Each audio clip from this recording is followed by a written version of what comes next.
Welcome. You've arrived at a space to slow down, breathe, and reflect. Here, we revisit the stories of the Bible, told gently, with care and depth. These aren't just ancient texts, but moments that shaped lives, guided faith, and still speak to the human heart today. Whether you're winding down for the night, taking a quiet moment in your day, or simply curious about the lives behind the scriptures, I'm grateful you're here.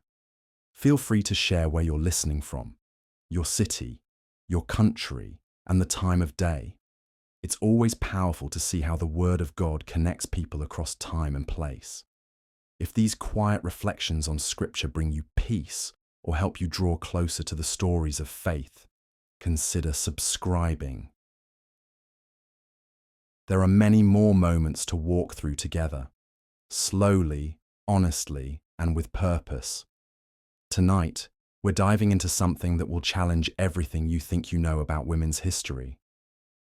If you've ever complained about dating apps like Tinder or getting ghosted on Snapchat, imagine being sold for livestock. This is the brutal reality biblical women faced, and how radically different life is for women in 2025. Picture this. You're a 12-year-old girl in ancient Israel. You wake up not to an alarm clock, but to the sound of your father negotiating your bride price with a stranger. By sunset, you'll be married to a man you've never met, who might be older than your grandfather. There's no dating, no courtship, no choice. You are property being transferred from one owner to another. This wasn't some rare occurrence. This was normal, expected, biblical. In today's world, women have freedoms that would have been unimaginable to biblical women.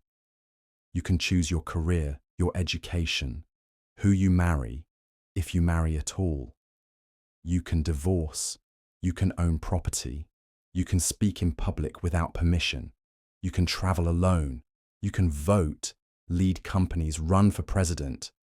But just 3,000 years ago, in the very societies that shaped our religious foundations, women lived in a world so restrictive, so brutal, that it would be recognizable as a nightmare to modern women. Let's start with marriage, because that's where a biblical woman's life was essentially decided before she could even walk. Marriage wasn't about love. It wasn't about compatibility. It was a business transaction between men. The woman? She was the commodity being sold. A father would negotiate his daughter's bride price like he was selling livestock, because in many ways, that's exactly what was happening. The bride price wasn't a dowry to help the young couple start their life together. It was compensation to the father for losing his daughter's labor and childbearing potential. Girls were married off as early as 12 or 13, sometimes younger. Their husbands could be decades older. There was no concept of informed consent because women weren't considered capable of making such decisions. The idea that a woman might want to choose her own husband was as foreign as suggesting a cow should choose its own farmer. And once married, divorce was virtually impossible for women. A man could divorce his wife for burning dinner, for talking back, for not producing sons, or simply because he was bored with her. But a woman, she had no legal right to leave, no matter how badly she was treated. She was stuck for life. Compare this to 2025, where women can swipe left on dating apps if they don't like someone's profile picture, where they can date multiple people, live with partners before marriage, or choose to never marry at all, where divorce, while never easy, is legally available to both parties. The contrast is staggering, but marriage was just the beginning of a biblical woman's restrictions. Let's talk about legal rights, or rather, the complete absence of them. In biblical times, women had no legal standing whatsoever. They couldn't own property, couldn't enter into contracts, couldn't represent themselves in court. They couldn't even testify as witnesses in most legal proceedings because their testimony was considered worthless. If a woman was raped, the legal focus wasn't on justice for her, but on the property damage done to her father or husband. The rapist might be required to marry his victim and pay her father the bride price. Imagine that, being forced to marry your rapist because you've been damaged goods and no one else will have you. Women couldn't inherit property except in very rare circumstances. When a man died, his property went to his sons, then to his brothers, then to his father.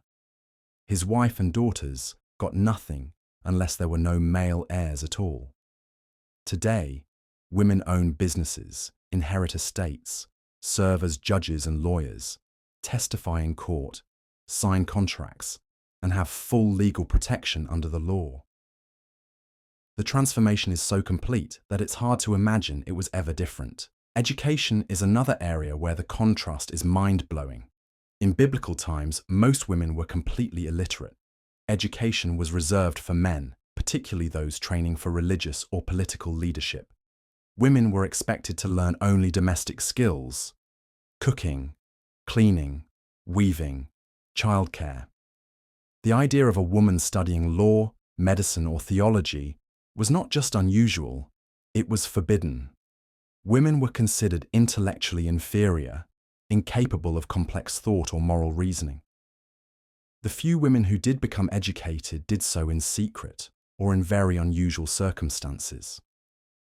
Fast forward to 2025, and women make up the majority of college students in most developed countries. They earn more advanced degrees than men. They're doctors, lawyers, engineers, scientists, professors. They run universities and lead groundbreaking research. The biblical world would have seen this as an abomination against the natural order. But perhaps nowhere is the contrast more stark than in the area of personal autonomy and bodily rights.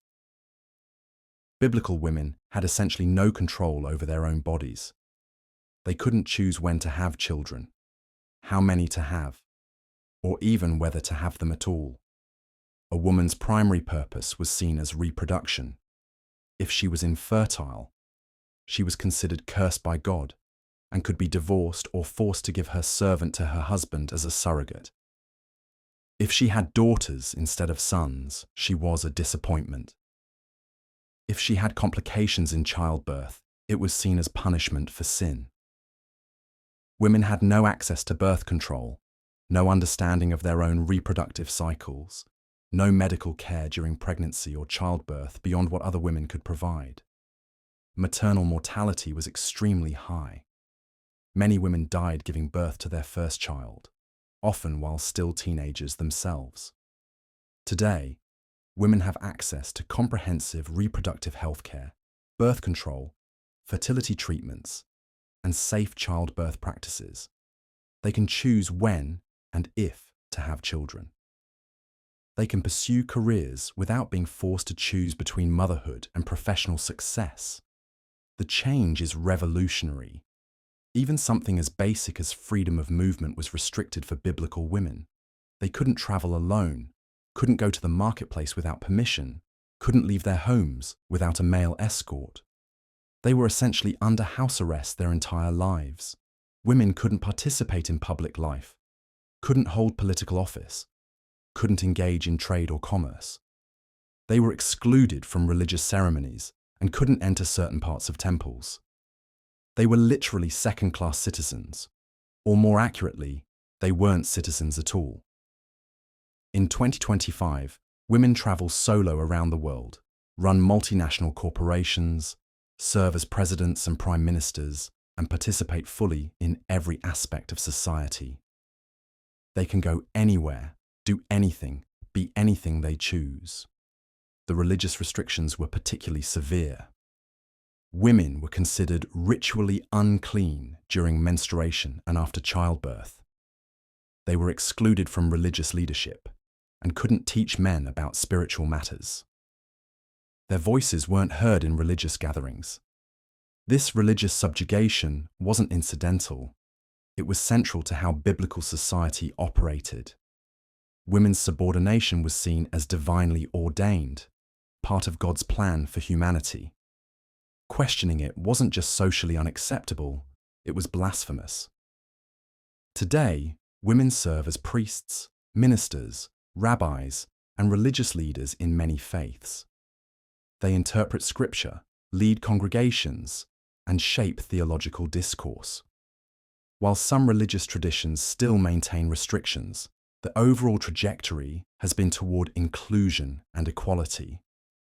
But let's get specific about the punishments biblical women faced for stepping out of line, because this is where the brutality becomes truly shocking. If a woman was suspected of adultery, she could be subjected to a trial by ordeal, forced to drink bitter water mixed with dirt from the temple floor. If she became ill, it was considered proof of her guilt, and she would be divorced and shamed. If a woman couldn't prove her virginity on her wedding night, she could be stoned to death at her father's doorstep. Even minor infractions could result in severe punishment. A woman who spoke disrespectfully to her husband could be beaten. A woman who left her home without permission could be divorced. A woman who failed to produce sons could be replaced by a younger wife. The concept of domestic violence didn't exist because violence against women by their husbands was not only legal, but expected. A man was supposed to discipline his wife just as he would discipline a child or a servant. Women had no recourse, no protection, no escape. Today, domestic violence is illegal in most countries. Women have shelters, legal protection, and support systems. While domestic abuse still occurs, it's recognized as a crime rather than a husband's right. The legal and social framework has completely shifted. The economic dependence of biblical women was total and crushing. Since they couldn't own property, work outside the home, or support themselves financially, they were completely dependent on the men in their lives. This dependence made them vulnerable to abuse and gave them no leverage to improve their situations. A woman whose husband died and who had no sons was often left destitute. She might be forced to marry her husband's brother, regardless of her feelings about it, just to survive. Widows and divorced women were among the most vulnerable people in society, often reduced to begging or prostitution. In contrast, women in 2025 have economic independence. They can support themselves, accumulate wealth, start businesses, and make financial decisions. This economic freedom is fundamental to all their other freedoms. Even the clothes biblical women wore were symbols of their oppression. They were required to cover themselves completely, not just for modesty, but as a sign of their husband's ownership.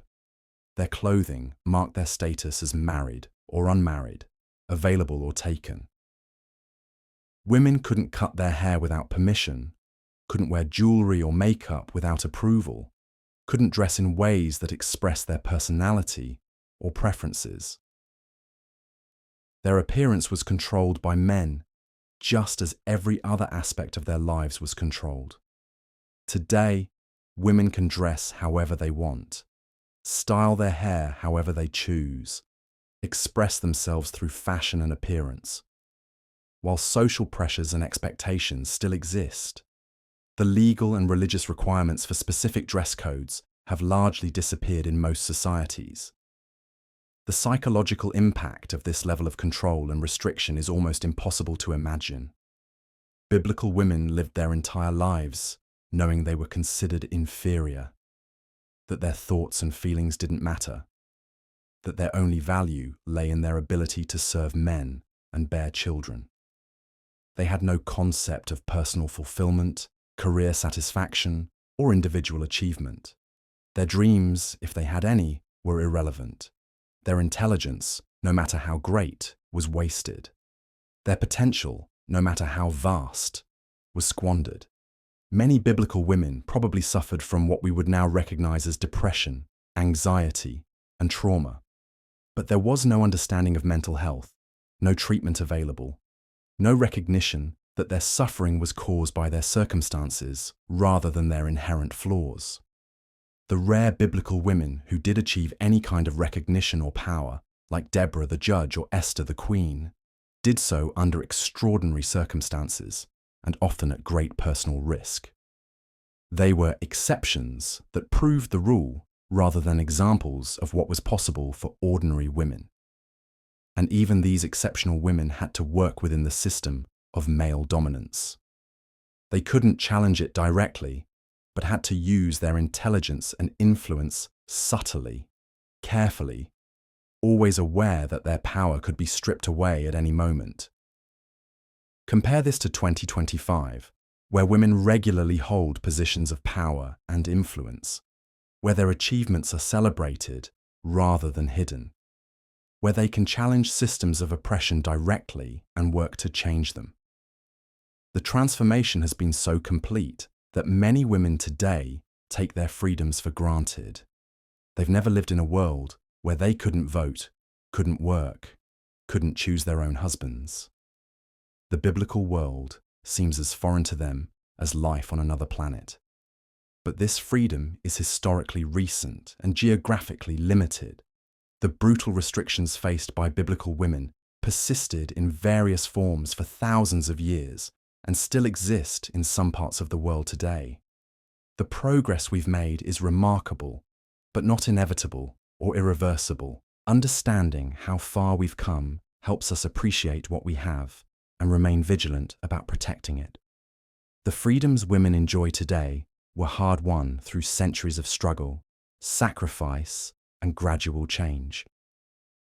When modern women complain about mansplaining or the gender pay gap, these are real issues that deserve attention, but they exist within a context of unprecedented freedom and opportunity that biblical women could never have imagined. The ability to complain publicly about unfair treatment is itself a freedom that biblical women didn't have. They couldn't speak out, couldn't organize, couldn't demand better treatment. Their voices were literally silenced. Today's women can run for office, start movements, write books, give speeches, and use social media to advocate for change. They can shine lights on injustice and work to create a more equitable world. This power to speak and be heard is revolutionary in historical terms. The contrast between biblical times and 2025 shows us how much human societies can change. The restrictions placed on biblical women weren't inevitable or natural. They were choices made by societies that viewed women as inferior. Different choices led to different outcomes. This gives us hope that the remaining inequalities women face today can also be changed through conscious effort and continued progress. The arc of history, at least in this area, has bent toward justice and freedom. As we drift off to sleep in our warm, safe homes, making our own choices about our lives and futures, it's worth remembering the countless women throughout history who had no such choices. Their struggles and suffering paved the way for the freedoms we enjoy today. The biblical world was brutal for women in ways we can barely comprehend. But it wasn't the end of the story. It was the beginning of a long journey toward equality and freedom that continues today. And in recognizing how far we've come, we honor those who came before and commit to protecting what they helped us achieve. The next time you swipe left on a dating app, or choose your own career path, or speak your mind freely, remember, you're exercising freedoms that biblical women could only dream of. Use them wisely, protect them fiercely, and never take them for granted. Because the difference between being sold for livestock and swiping left isn't just about technology. It's about the fundamental transformation of how societies view women's worth, agency, and rights. And that transformation, remarkable as it is still a work in progress. Part 2. The crushing weight of biblical marriage and family life. In 2025, women can swipe through dating apps, ghost people who don't spark their interest, and choose their partners based on compatibility, attraction, and shared values. They can delay marriage until their 30s, negotiate prenups, and walk away from relationships that don't serve them. But for biblical women, marriage wasn't a choice. It was a transaction, a business deal conducted entirely without their consent. Imagine being 12 years old, playing with dolls or learning to read, when suddenly your father announces you're getting married next month. You've never met your husband. You have no say in the matter. Your childhood is over, and your body, still developing, still growing, now belongs to a stranger who's probably twice your age or older. This was the brutal reality for girls in biblical times. Marriage happened as early as 12 or 13, sometimes even younger. These weren't marriages in any sense we'd recognize today. They were property transfers. The father literally sold his daughter to the highest bidder, and the bride price was negotiated like you'd haggle over livestock at a market. In Genesis, we see this system in action repeatedly. When Abraham's servant goes to find a wife for Isaac, he doesn't ask Rebekah what she wants. He negotiates with her brother Laban, offering gold and silver. Rebekah's opinion is an afterthought, and even then, her family speaks for her. She's treated like a valuable breeding animal being transferred from one owner to another. The marriage ceremony itself was a public declaration of ownership. The husband would lift the bride's veil, not for some romantic reveal, but to inspect his purchase, making sure he was getting what he paid for. The bloody sheet displayed after the wedding night wasn't a symbol of purity, it was proof of purchase, evidence that the transaction was complete and the merchandise was as advertised. Compare this to today, where women can choose to remain single, live with partners without marriage, or even marry other women. Biblical women had one path: marriage, motherhood, and submission. There was no alternative. An unmarried woman was essentially worthless, a burden on her family, with no economic value or social standing. Once married, a biblical woman's troubles were just beginning. She wasn't a wife in any modern sense. She was property, ranked somewhere between the livestock and the furniture. Her husband could have multiple wives, countless concubines, and visit prostitutes without consequence. But if she so much as looked at another man, she could be stoned to death for adultery. The double standard was breathtaking in its cruelty. A married man having sex with an unmarried woman was considered a property crime against her father, not adultery. But a married woman having sex with anyone other than her husband was a capital offense. Her sexuality belonged entirely to her husband, while his belonged to himself. Divorce was theoretically possible under certain circumstances, but only for men.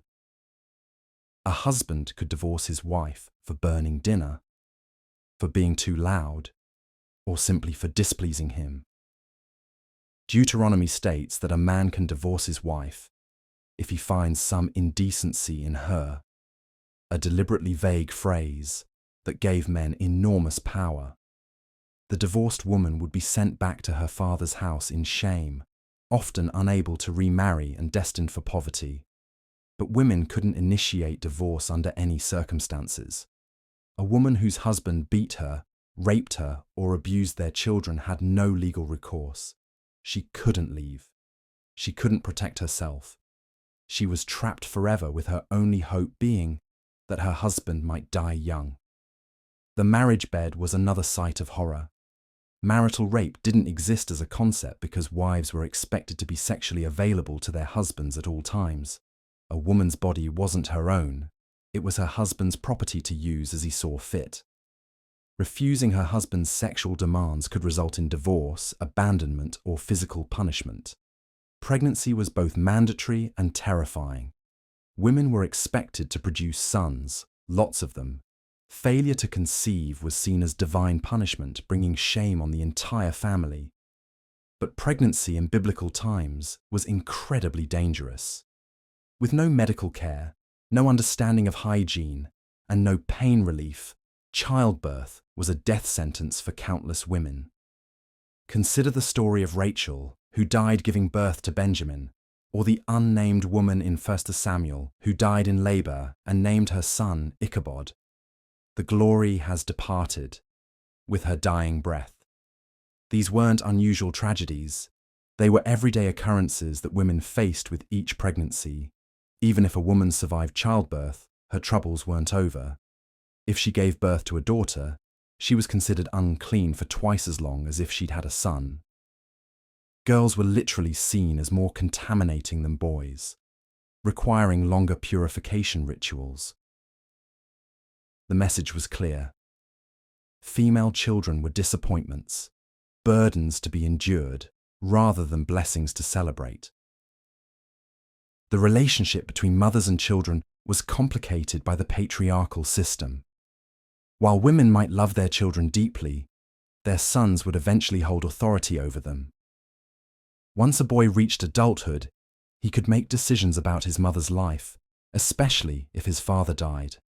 Mothers raised the very boys who would someday control them. Family life was a hierarchy of oppression with women at the bottom.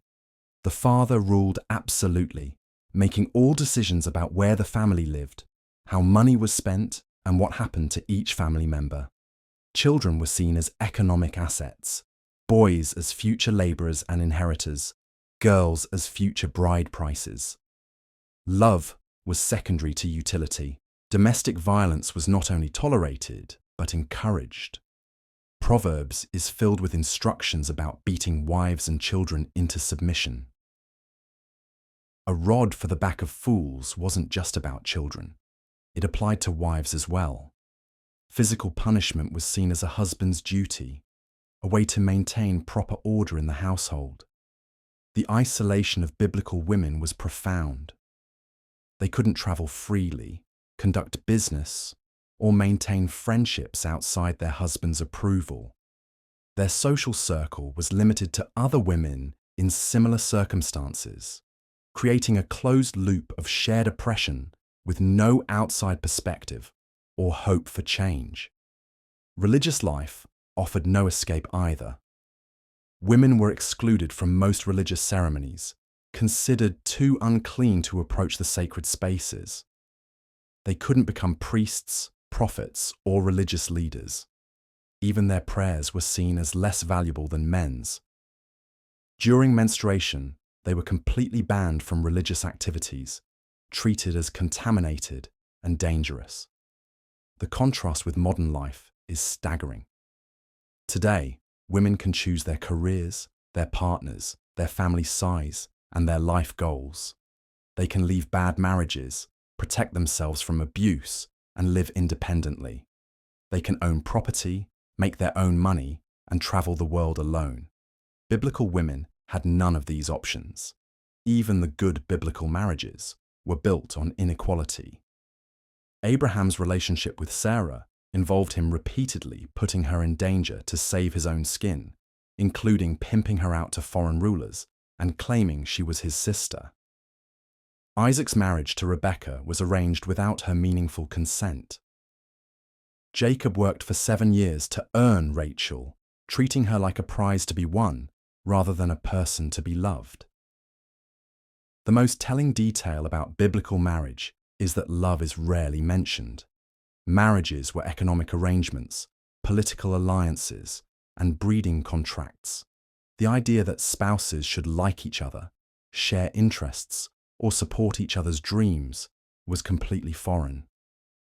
A successful marriage was one that produced male heirs and maintained family honor. Nothing more. This wasn't just the way things were. It was the way things were supposed to be according to religious law. These weren't cultural accidents, but divine commands that trapped women in cycles of oppression with no hope of escape. The Bible doesn't present these arrangements as unfortunate necessities. It celebrates them as God's plan for humanity. Today's women take for granted freedoms that would have seemed impossible to biblical women. The right to say no to sex, the right to choose your spouse, the right to leave an abusive relationship, the right to remain single, the right to prioritize your career, the right to have opinions about your own life. These freedoms weren't given. They were fought for by generations of women who refused to accept that their biology was their destiny. Every woman who files for divorce, who chooses her career over marriage, who travels alone, or who simply says no, is exercising rights that biblical women could never have imagined. So the next time you hear someone complain about modern dating being complicated, remember that biblical women didn't date at all. They were sold. When someone grumbles about marriage being hard work, remember that biblical women didn't work on their marriages. They endured them. And when someone suggests that traditional marriage was somehow purer or more meaningful, remember that it was built on the complete subjugation of half the human race. The brutal truth is that for most of human history, marriage and family life were systems of oppression designed to control women's bodies, labor, and lives. The fact that we've moved beyond this, imperfectly, incompletely, but decisively, represents one of the greatest moral advances in human history. Biblical marriage wasn't sacred. It was slavery with a ceremony. Now, you might think being a biblical woman meant you at least had some say in who you married. Think again. Marriage wasn't about love. It wasn't about compatibility. It wasn't even about you having a voice in the matter. Marriage was a business transaction. You were the commodity being traded. Picture this. You're 12 years old, maybe 13 if you're lucky. You're playing with your friends, helping your mother grind grain, living what passes for childhood in ancient times. Then one day, your father calls you over. He's been talking to some older man you've maybe seen around the village. This man has goats, he has land, he has silver, and now, apparently, he has you. Your father shakes hands with this stranger. Money changes hands. Maybe some livestock gets thrown into the deal. Congratulations. You're engaged. You don't get asked if you like this man. You don't get asked if you want to marry him. You don't even get asked if you're ready. Because your opinion? Completely irrelevant. The marriage contract is between your father and your future husband. You're not a person in this transaction. You're property being transferred. The Hebrew word for marriage literally translates to taking possession. Let that sink in. Taking possession, like buying a house or acquiring cattle. And here's the kicker. Once you're married, you can't change your mind. There's no divorce for women. None. If your husband beats you, you're stuck. If he's cruel, you endure it. If he takes other wives, you smile and accept it. The only way out of marriage for a woman was death, either his or yours. But wait, it gets worse. Remember how I mentioned you might be 12 or 13? That wasn't unusual. That was normal. Girls were considered ready for marriage the moment they hit puberty, sometimes before. There are biblical accounts of girls being betrothed as children and married off the second they showed signs of physical development. Think about that for a moment. At 12 years old, you're expected to run a household, bear children, and serve a man who might be old enough to be your grandfather. While modern 12-year-olds are worried about homework and friendships, biblical 12-year-olds were becoming wives and mothers. And speaking of bearing children, that wasn't just expected. It was your primary purpose. Your worth as a woman was measured almost entirely by your ability to produce sons. Not just children. Sons. Daughters were nice, but sons were the prize. Sons carried on the family name. Sons inherited property. Sons mattered. If you couldn't have children, you were considered cursed by God. Barren. Useless.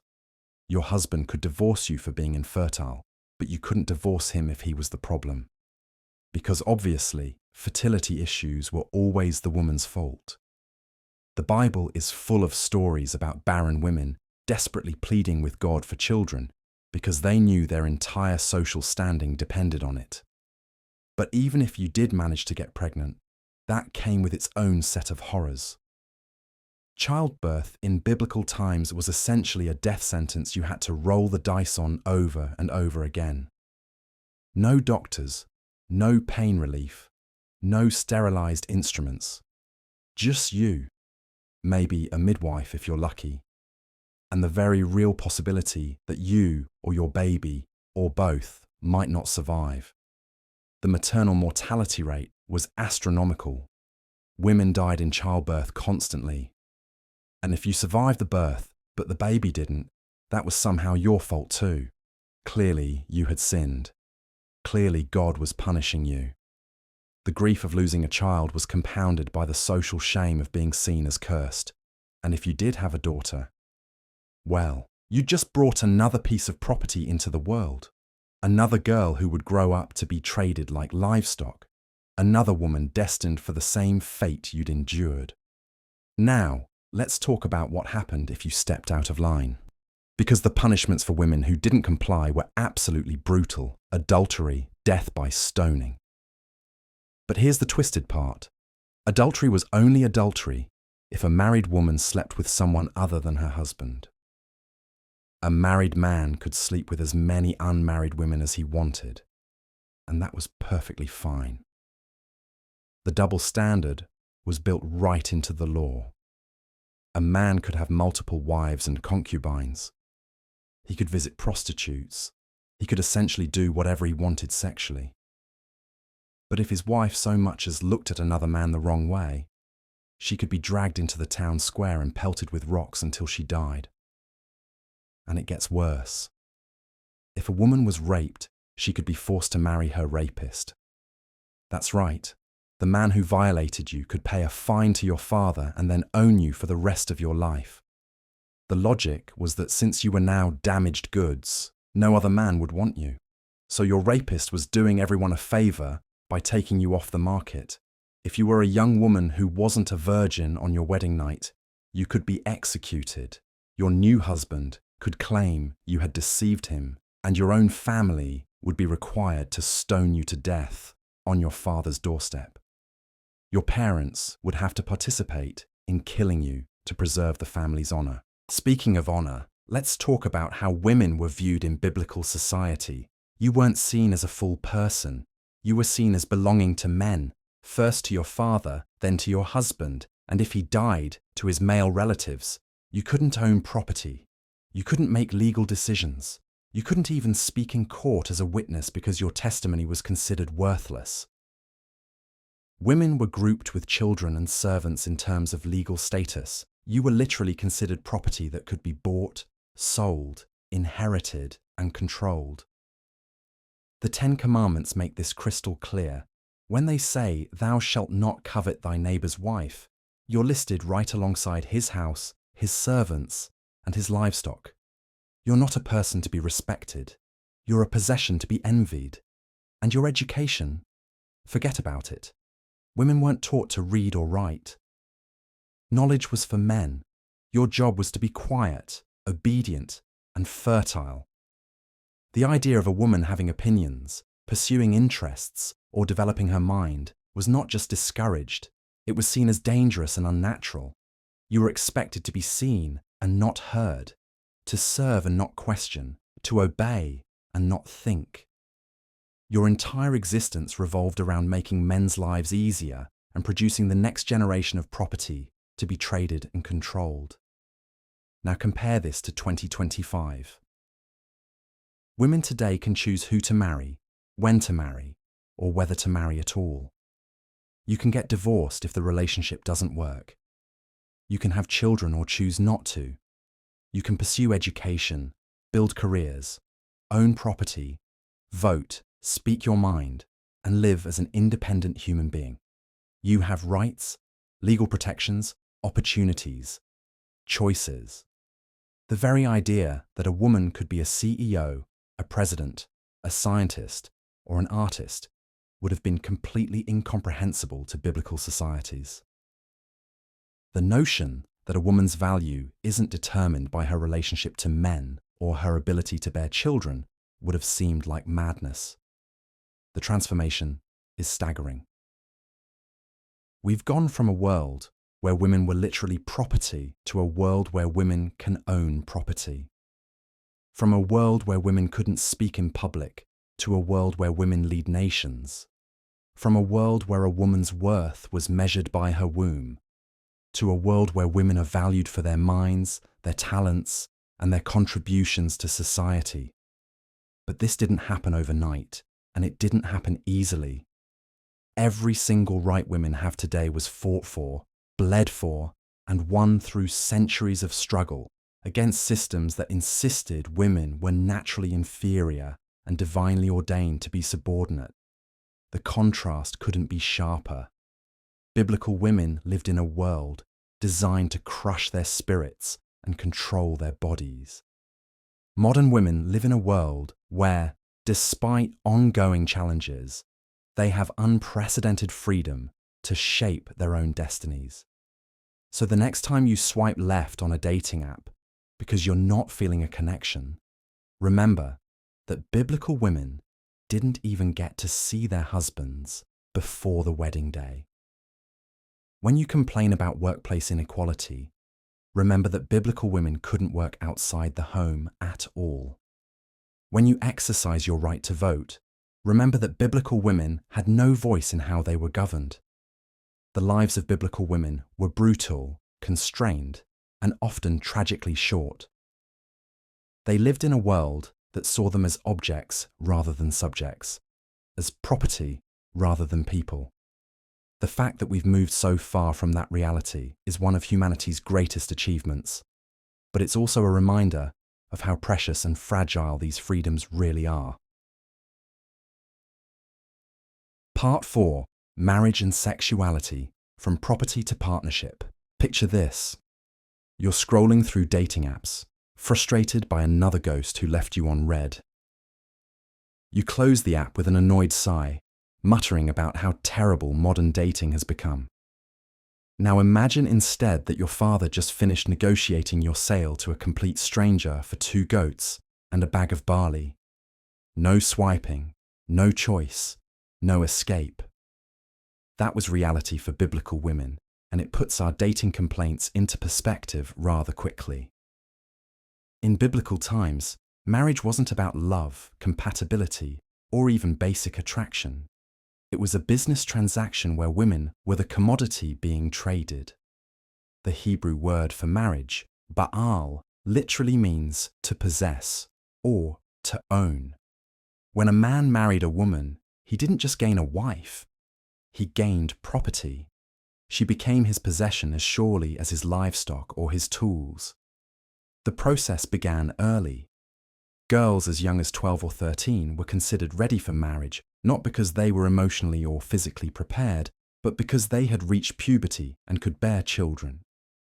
Their fathers would negotiate bride prices with potential husbands, essentially selling their daughters to the highest bidder or the most politically advantageous match. Take Rebecca, whose marriage to Isaac was arranged entirely without her input. Her family negotiated the terms, accepted the bride price, and only then asked if she would go. Even this token consultation was unusual for the time. Most women had no voice whatsoever in choosing their life partner. The bride price wasn't a dowry given to the woman, it was compensation paid to her father for the loss of his property. The higher the price, the more valuable the woman was considered. But this value wasn't based on her intelligence, character, or desires. It was calculated based on her virginity, her potential fertility, and her family's social status. Once married, a woman's sexuality belonged entirely to her husband. She had no right to refuse him, no say in when or how often they had relations, and no recourse if he was violent or abusive. Her body was his to use as he saw fit. The concept of marital rape didn't exist because rape was defined as taking another man's property, not violating a woman's autonomy. If a woman committed adultery, the punishment was death by stoning. But this wasn't because adultery was seen as a betrayal of love or trust. It was because she had damaged another man's property. Interestingly, a married man could sleep with unmarried women without it being considered adultery, as long as he wasn't taking another man's wife. The sin wasn't infidelity, it was theft. Divorce was virtually impossible for women to initiate. A man could divorce his wife for almost any reason, including burning his dinner or failing to produce sons. The woman would be sent back to her father's house in shame, often with no means of support and little chance of remarrying. She became a burden on her family and a cautionary tale for other women. Contrast this with dating and marriage in 2025. Today, women have unprecedented freedom in choosing their romantic partners. They can date multiple people, take their time to find compatibility, and make informed decisions about marriage. They can swipe left on profiles that don't interest them, block men who make them uncomfortable, and walk away from relationships that aren't working. Modern women can choose to remain single, focusing on careers or personal fulfillment rather than marriage. They can cohabitate with partners without social stigma, marry for love rather than economic necessity, and divorce abusive or incompatible spouses. They have access to birth control, allowing them to control when and if they have children. In marriage, modern women are partners, not property. They have legal rights to refuse unwanted sexual advances, even from their husbands. Marital rape is recognized as a crime in most developed nations. Women can own property independently of their husbands, maintain their own bank accounts, and pursue careers outside the home. The sexual revolution of the 20th century gave women agency over their own bodies in ways that would have been unthinkable in biblical times. Women today can explore their sexuality, express their desires, and expect pleasure and satisfaction in their intimate relationships. They're not viewed as vessels for male gratification, but as equal participants with their own needs and wants. Dating apps, for all their flaws, represent a kind of freedom that biblical women could never have imagined. The ability to see multiple potential partners, read about their interests and values, and make informed choices about who to meet represents a revolutionary shift in how relationships begin. Even the frustrations of modern dating, the ghosting, the small talk, the awkward first dates, are expressions of choice and agency. Consider the story of Dinah, Jacob's daughter, who was raped by Shechem. Rather than seeking justice for the violation of Dinah herself, her brothers were outraged that their family's honor had been damaged. Shechem offered to marry Dinah and pay an enormous bride price, which was considered an acceptable solution. Dinah's trauma, her feelings about the assault, her wishes about marriage to her rapist, none of this mattered. She was property that had been damaged and needed to be restored. Today, such a scenario would be recognized immediately as a horrific crime. The rapist would face criminal prosecution, not marriage negotiations. The victim would receive counseling and support, not be forced into marriage with her attacker.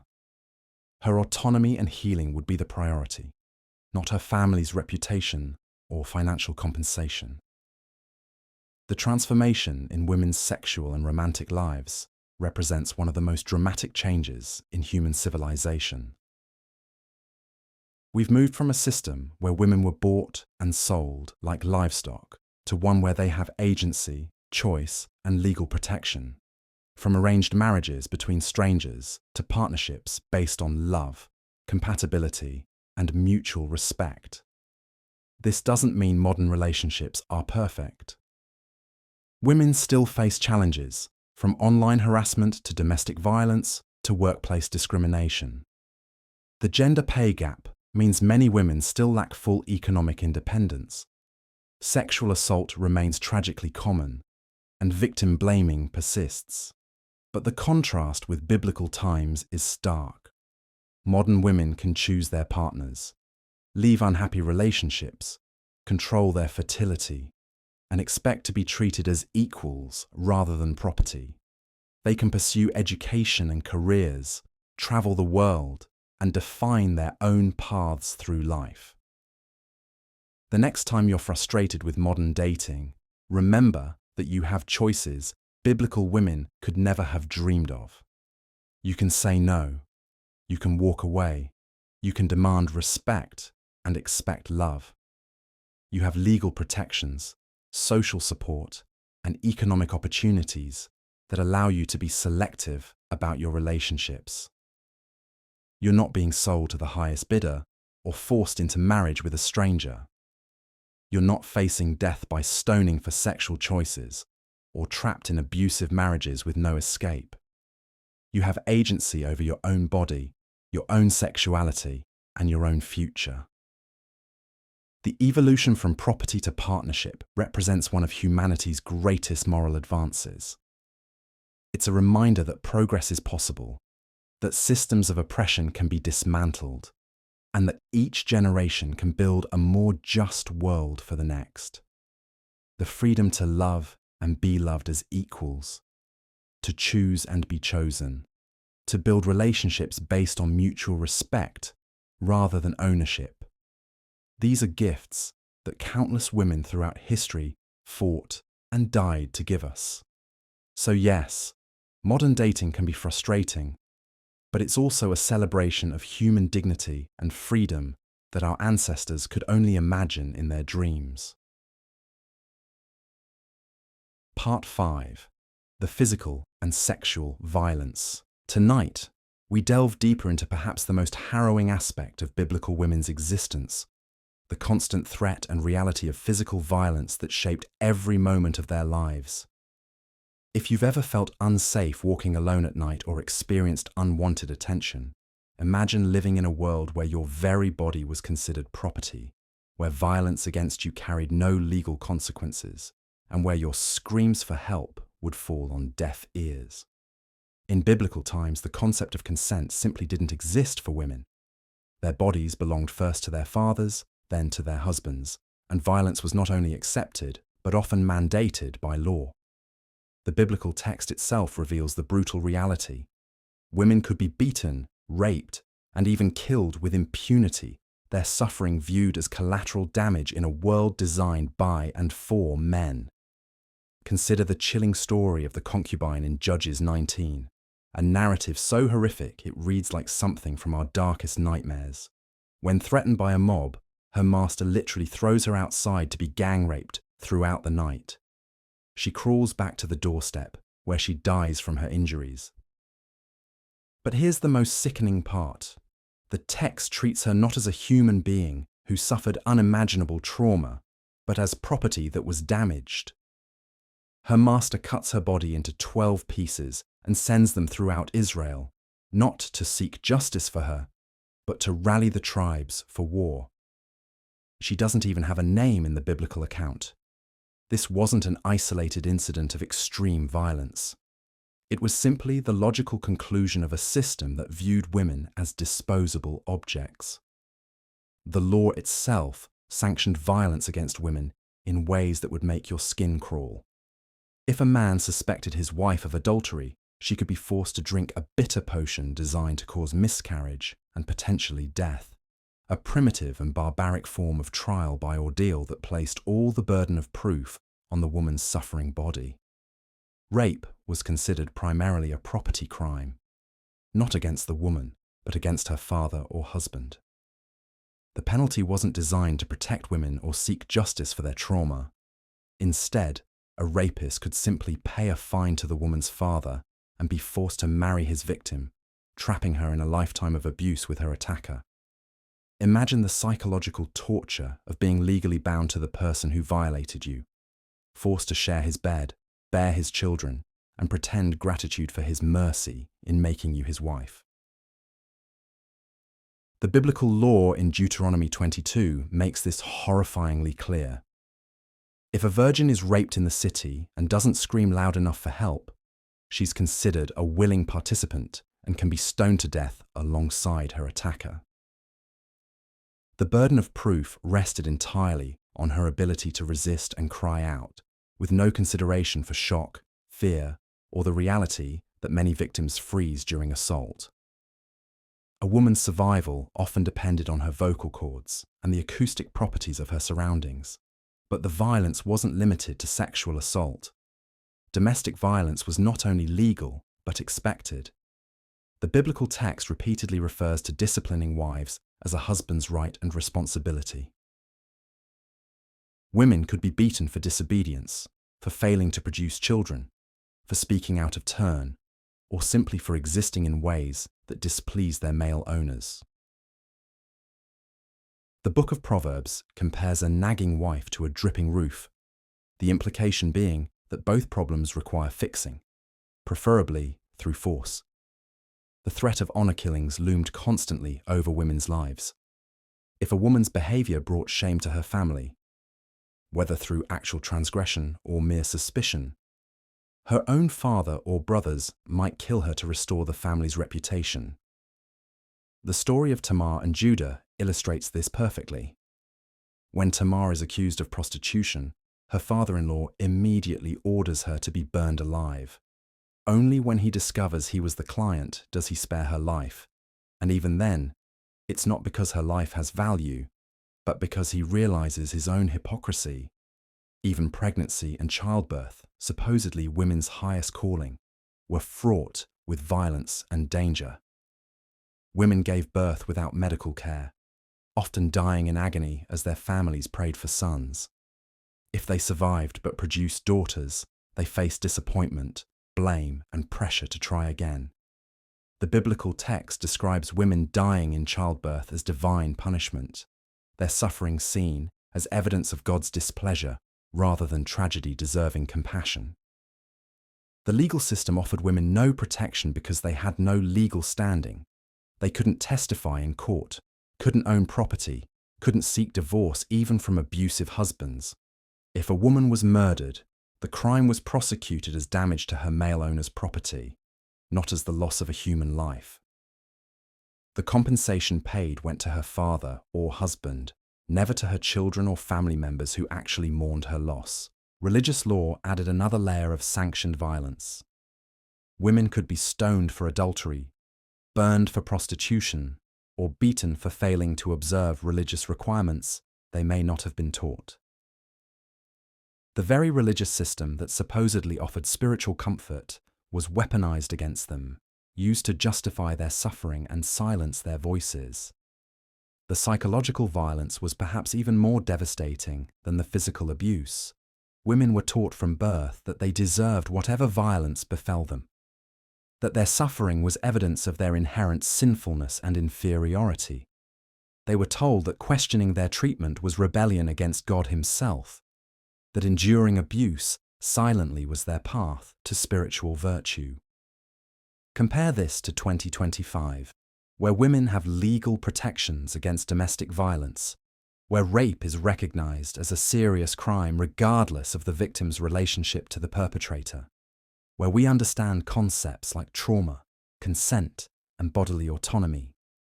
We have hotlines, shelters, legal advocates, and support systems. We're still fighting for full equality and safety, but the contrast is staggering. Today, if someone hits you, you can call the police. If someone sexually assaults you, there are rape kits, counselors, and legal remedies. If someone threatens to kill you for dishonoring your family, law enforcement takes that seriously. You have the right to leave abusive relationships, to seek protection orders, to have your testimony heard in court. The biblical women who suffered these horrors had none of these protections. They lived in constant fear, their bodies never truly their own, their safety entirely dependent on the whims of the men who owned them. Every day was a gamble with violence, every night potentially their last. Yet even in this system designed to crush them, some biblical women found ways to resist, to protect themselves and others, to carve out small spaces of agency and dignity.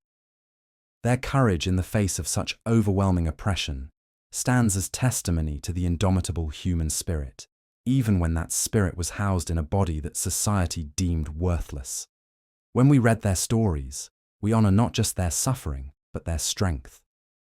We remember that progress is possible, that the arc of history can bend toward justice, and that every woman today who lives free from the violence that defined their existence carries forward their legacy of endurance and hope.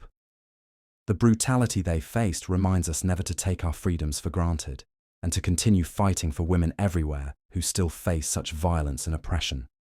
Their voices, silenced by death and time, still call out to us across the centuries, demanding that we remember, that we do better, and that we never allow such darkness to return. The brutal reality of biblical women's lives becomes even more staggering when we consider their complete lack of agency over their own bodies and reproductive choices.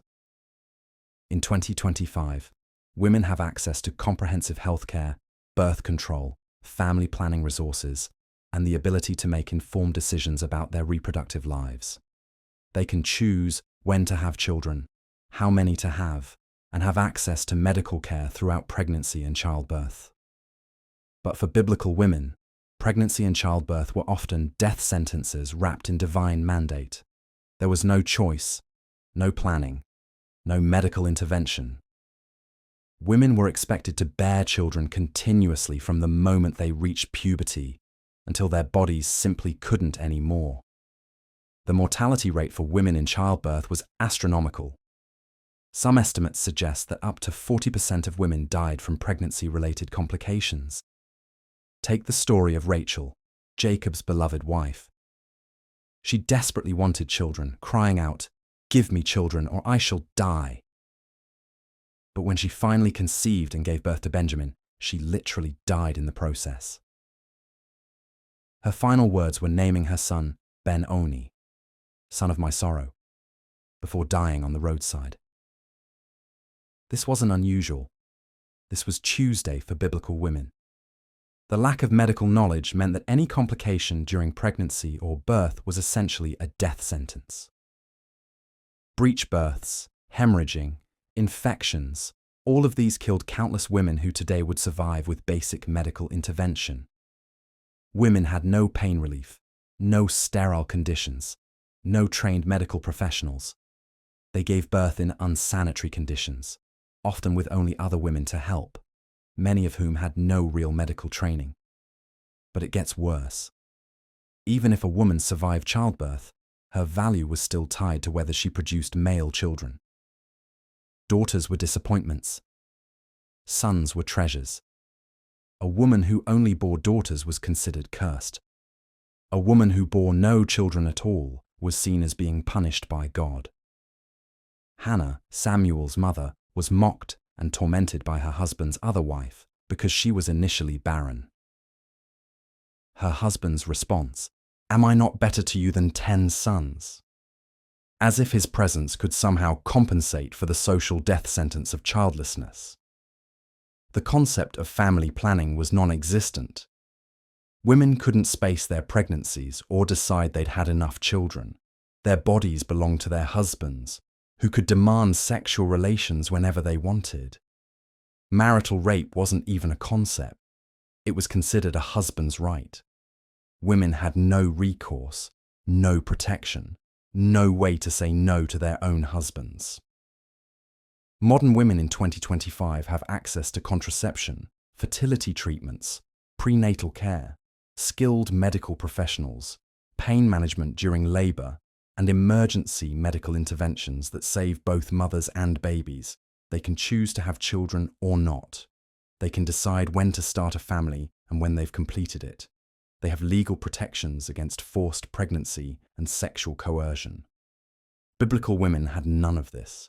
They were breeding machines in a system that valued them only for their reproductive capacity, and if they couldn't fulfill even that basic function, they became pariahs in their own families and communities. The story of Tamar, Judah's daughter-in-law, illustrates this perfectly. When her husband died childless, she was passed to his brother under the levirate marriage law. When that brother died, she was promised to the youngest brother. But when Judah failed to follow through, Tamar was trapped. She couldn't remarry anyone else, but she also wasn't being given the chance to fulfill her biological purpose. So she disguised herself as a prostitute and slept with her father-in-law to get pregnant.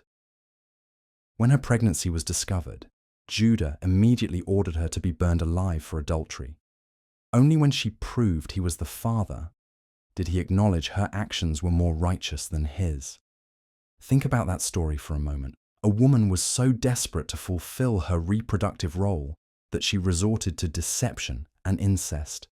And when discovered, the immediate response was execution by burning. Her life was worth nothing except as a vessel for children. This is the reality that modern anti-choice rhetoric often ignores when it romanticizes biblical womanhood. These women had no choices.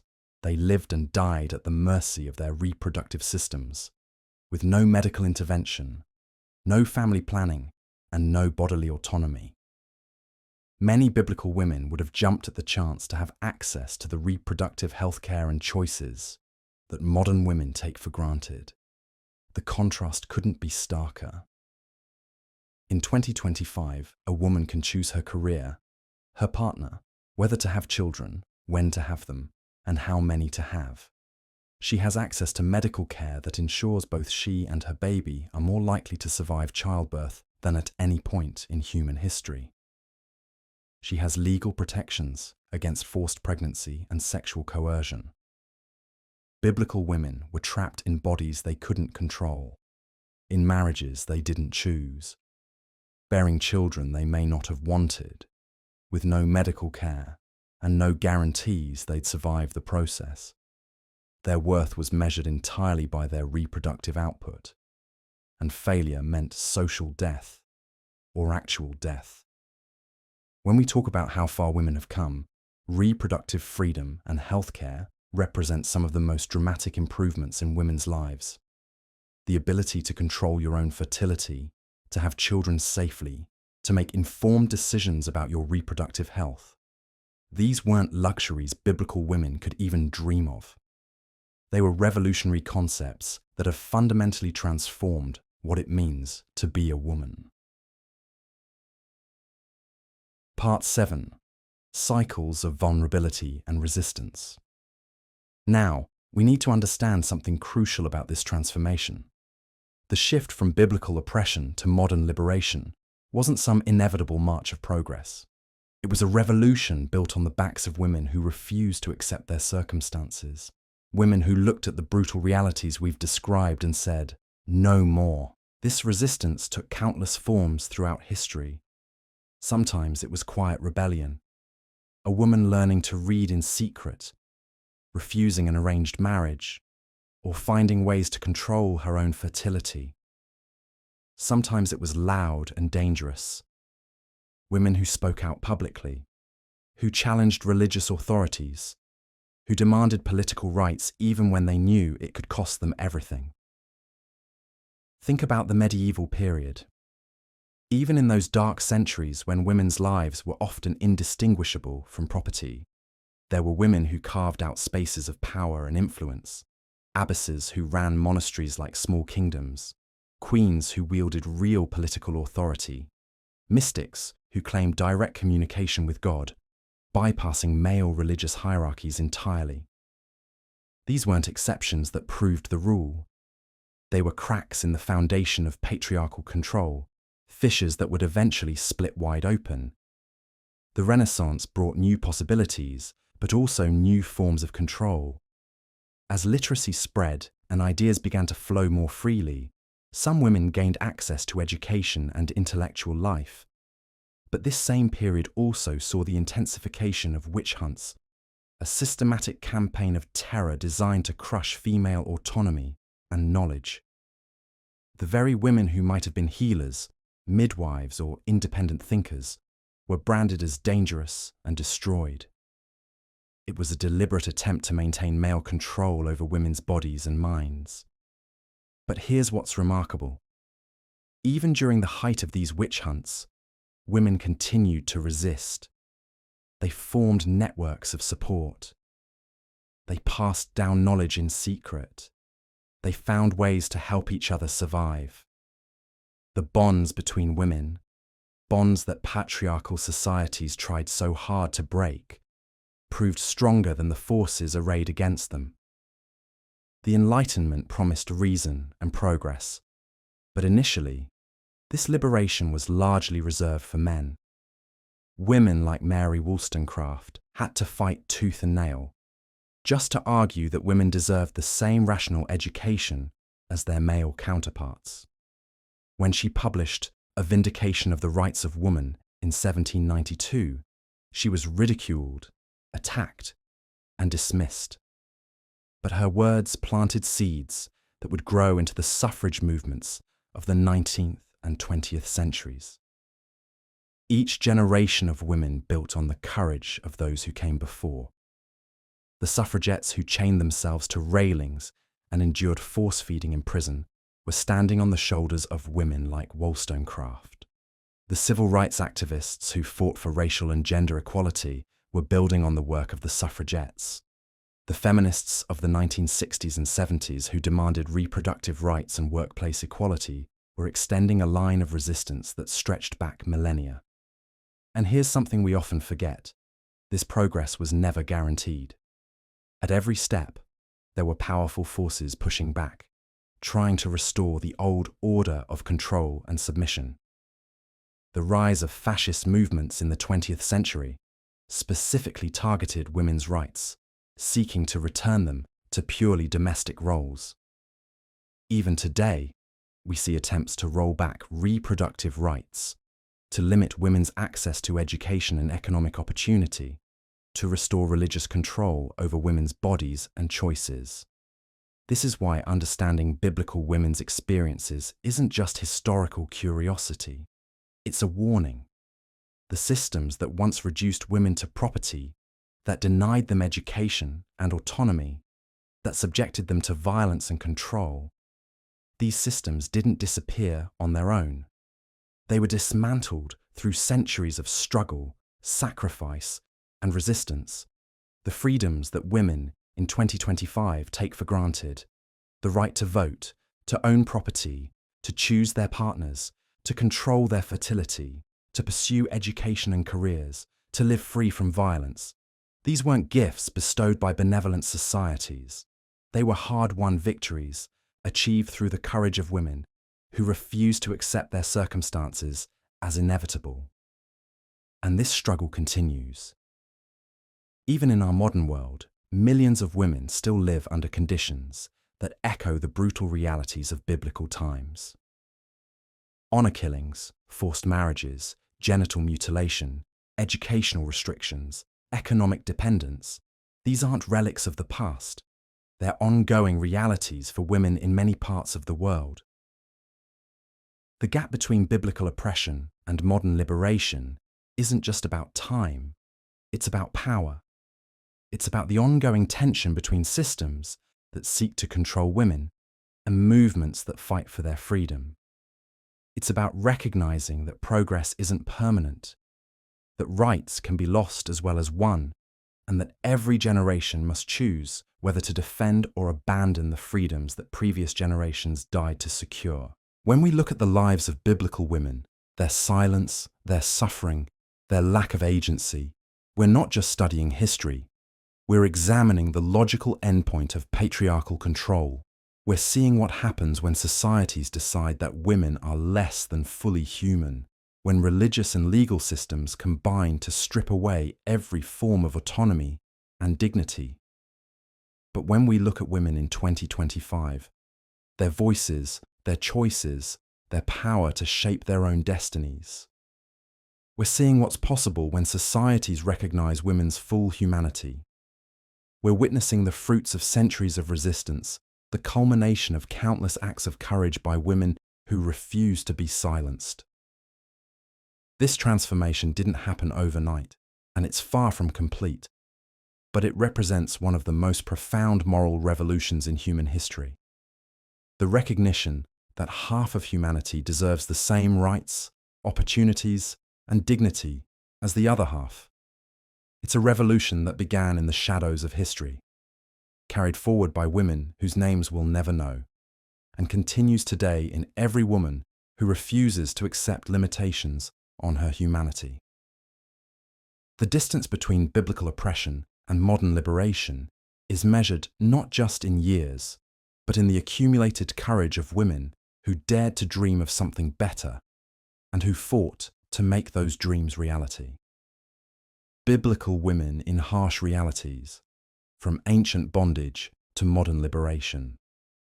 Now we turn to examine one of the most profound transformations in human history, the journey from the brutal oppression faced by women in biblical times to the unprecedented freedoms they enjoy today. This transformation represents perhaps one of humanity's greatest leaps forward. Yet the stark contrasts between then and now reveal just how recently women have escaped what can only be described as systematic dehumanization. In ancient Israel and surrounding regions, a woman's existence was defined entirely by her relationship to men. She was first her father's property, then transferred like livestock to her husband upon marriage. The Hebrew word Baal, meaning both husband and master, reveals everything about how these relationships were understood. A woman had no independent legal standing, no right to own property, and no voice in the fundamental decisions that shaped her life. Marriage was purely transactional. Girls as young as 12 or 13 were sold to men who might be decades older. The bride price negotiated like any other commercial exchange. The groom's family would pay the father in silver, livestock, or land, compensation for the loss of the girl's labor and reproductive capacity. The bride herself had no say in this arrangement. Her consent was irrelevant, her feelings immaterial. Once married, a woman became her husband's possession in the most literal sense. The 10 Commandments themselves list a man's wife alongside his house, servants, and livestock as things not to be coveted. She existed to produce male heirs, manage the household, and serve her husband's needs. If she failed to bear children, and the fault was always assumed to be hers, she could be divorced and cast out with nothing. The biblical account of Hagar illustrates this powerlessness perfectly. As Sarah's slave, she was given to Abraham to bear children when Sarah remained barren. Hagar had no choice in becoming pregnant, no say in her treatment, and when family tensions arose, she was simply expelled into the wilderness with her son. Her survival was irrelevant to those who held power over her. Divorce was exclusively a male prerogative. A man could divorce his wife for virtually any reason: burning his dinner, speaking too loudly, or simply displeasing him. The woman, however, could never initiate divorce, no matter how cruelly she was treated. If divorced, she lost everything: her children, her home, and often her family's support, as a divorced woman brought shame upon her relatives. Violence against women was not only tolerated, but often mandated by law. A bride found not to be a virgin could be stoned to death at her father's doorstep. A woman accused of adultery faced the same fate, while her male partner might escape with a fine or lesser punishment. The brutal reality was that a woman's life could be ended by community violence for infractions that wouldn't even be considered crimes today. The story of the Levite's concubine in Judges represents perhaps the most horrific example of women's status in biblical times. When threatened by violent men, her master literally threw her outside to be gang raped all night, rather than protect her. When found dead in the morning, he cut her body into pieces and sent them throughout Israel, treating her corpse as a message rather than mourning a human being. Women had no access to education, no participation in religious leadership, and no voice in community governance. They couldn't testify in legal proceedings, couldn't inherit property except in rare circumstances, when no male heirs existed, and couldn't make binding vows or contracts. Their intellectual and spiritual lives were considered irrelevant. The concept of reproductive autonomy was entirely foreign. Women bore child after child, often dying in the process, with no means of controlling their fertility. Maternal mortality was staggeringly high, and a woman's value was measured primarily by her ability to produce sons. Daughters were disappointments, additional mouths to feed until they could be married off. Even widowhood offered little relief. Without a husband's protection, widows often faced destitution unless they had grown sons to care for them. The levirate marriage laws required a widow to marry her deceased husband's brother, ensuring she remained within the family structure as a vessel for continuing the male lineage.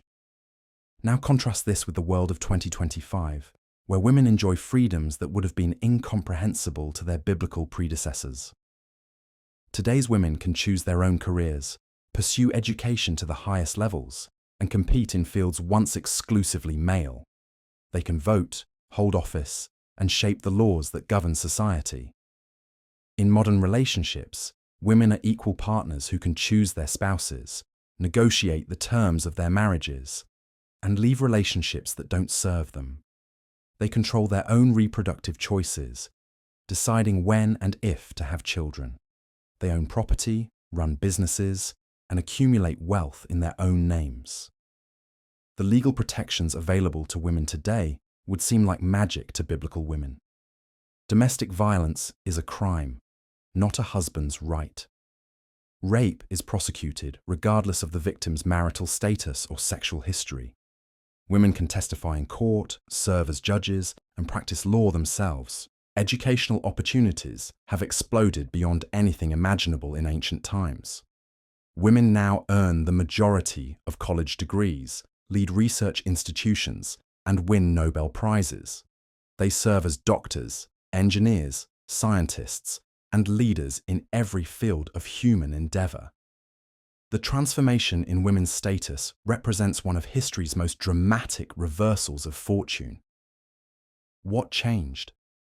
The answer lies in centuries of gradual awakening, of brave women and enlightened allies who refused to accept that half of humanity should live in bondage. The process was neither quick nor easy. It required challenging deeply entrenched religious and cultural beliefs, overturning laws that had stood for millennia, and convincing societies that women's liberation would benefit everyone. Progress came through education, legal reform, economic changes, and the gradual recognition that denying women's full humanity diminished civilization itself. Yet even today, the struggle continues in many parts of the world. Some women still face arranged marriages, honor killings, and systematic oppression. The freedoms enjoyed by women in 2025 are not universal, and even where they exist, they required constant vigilance to maintain. The journey from biblical bondage to modern liberation reveals both humanity's capacity for positive change and the fragility of progress. The women of ancient times endured unimaginable suffering, but their descendants have achieved freedoms that transform not just individual lives, but entire civilizations. This transformation stands as proof that even the most entrenched systems of oppression can be overcome when enough people decide that justice demands it. Part 9. The radical truth about motherhood. Let me paint you a picture that will make your modern complaints about sleepless nights and diaper duty seem like a luxury vacation. We're talking about motherhood in biblical times versus motherhood in 2025. And trust me, the contrast is so stark, it'll make you want to hug the nearest epidural. In biblical times, becoming a mother wasn't a choice. It was your biological destiny, your social obligation, and often your death sentence. Girls as young as 12 or 13 were married off and expected to start producing children immediately. There was no "we're trying for a baby" conversation. There was no prenatal vitamins, no birthing classes, no epidurals. There was just you, your swollen belly, and the very real possibility that you might not survive the next few hours. Let's start with pregnancy itself. In ancient Israel, a pregnant woman had no ultrasounds to check on her baby's health. No way to know if something was wrong until it was too late.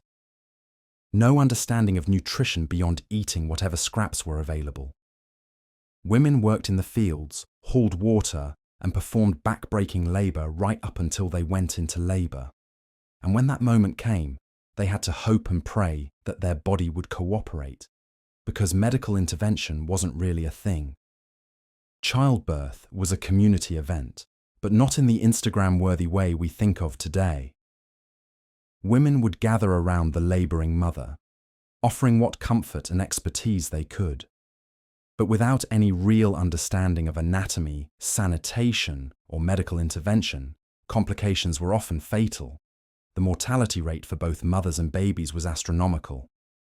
Some estimates suggest that 1 in 3 women died in childbirth or from related complications. Think about that for a moment. 1 in 3. In today's world, maternal mortality in developed countries is about 17 deaths per 100,000 live births. In biblical times, it was closer to 30,000 deaths per 100,000. That's not a typo. That's the reality of what women faced every single time they became pregnant. And if you somehow survived the birth, your troubles were just beginning. Breastfeeding was the only option for feeding your baby, but there was no lactation consultant to help if things went wrong, no formula as a backup, no understanding of proper nutrition to support milk production. If your milk didn't come in, or if you died in childbirth, your baby died too. Period. The concept of postpartum care didn't exist. There was no 6-week recovery period where you were supposed to take it easy. There was no understanding of postpartum depression or anxiety. You gave birth and then you went back to work. Immediately. Because survival didn't pause for your recovery. Children were seen as economic assets and insurance policies. The more children you had, the better your chances of having someone to care for you in old age. But the flip side of that coin was that children died. A lot. Infant mortality rates were somewhere between 20 and 30%. That means that out of every 10 babies born, at least 2 wouldn't see their first birthday. And those who survived to childhood still faced disease, malnutrition, and accidents that could kill them at any moment. As a mother, you lived with the constant terror that your child might not wake up tomorrow. There were no vaccines to prevent deadly diseases, no antibiotics to treat infections, no understanding of hygiene that could prevent illness. You watched your children suffer and die from diseases that we can now prevent with a simple shot. And let's talk about the emotional toll. In a world where death was so common, mothers had to develop a kind of emotional armor just to survive. You couldn't afford to get too attached to your babies because the odds were good that you'd lose at least some of them. Can you imagine having to emotionally distance yourself from your own children just to protect your sanity? The concept of being a good mother was completely different too. A good mother in biblical times was one who produced many children, preferably sons. She was quiet, obedient, and didn't complain about her circumstances. She didn't have opinions about how her children should be raised because that wasn't her decision to make. The father, and by extension the patriarchal society, determined everything about a child's upbringing. Education for children, especially girls, was virtually non-existent. As a mother, you weren't preparing your daughter for college or a career. You were preparing her to be married off as young as possible and to start the whole brutal cycle over again. Your sons might have slightly better prospects, but even they were largely at the mercy of whatever social class they were born into. Now let's fast forward to 2025, where the transformation is so complete, it's almost unrecognizable. Modern mothers have choices that biblical women couldn't even dream of. You can choose when to have children, how many to have, or whether to have them at all. You can plan your pregnancies, track your ovulation, and take prenatal vitamins to give your baby the best possible start. When you're pregnant in 2025, you have access to incredible medical care, ultrasounds that can detect problems early, genetic testing that can screen for conditions, nutritional guidance to keep both you and your baby healthy. If complications arise, there are cesarean sections, emergency interventions, and neonatal intensive care units that can save lives that would have been lost in biblical times. Childbirth in 2025 is a medical procedure, not a roll of the dice. You have epidurals for pain relief, monitors to track your baby's heartbeat, and skilled medical professionals who can intervene if something goes wrong. The maternal mortality rate in developed countries is a fraction of what it was in ancient times and continues to improve with medical advances. After birth, modern mothers have support systems that biblical women couldn't imagine. Lactation consultants to help with breastfeeding. Formula as a safe alternative if breastfeeding doesn't work. Understanding of postpartum depression and resources to help. The expectation that you'll take time to recover, both physically and emotionally. Modern children have access to vaccines that prevent deadly diseases, antibiotics that treat infections, and medical care that can address problems early. The infant mortality rate in developed countries is less than 1%. That means that 99 out of 100 babies will survive their first year, a complete reversal of the odds that biblical mothers faced. Education is not just available for modern children, it's mandatory. Boys and girls alike are expected to go to school, learn to read and write, and develop their potential. As a modern mother, you're not just preparing your children to survive, you're preparing them to thrive. You're thinking about their future careers, their emotional development, their individual talents and interests. The concept of being a good mother has evolved dramatically. Today, a good mother is one who nurtures her children's individual potential, advocates for their needs, and balances their well-being with her own. She has opinions about how her children should be raised, and those opinions matter.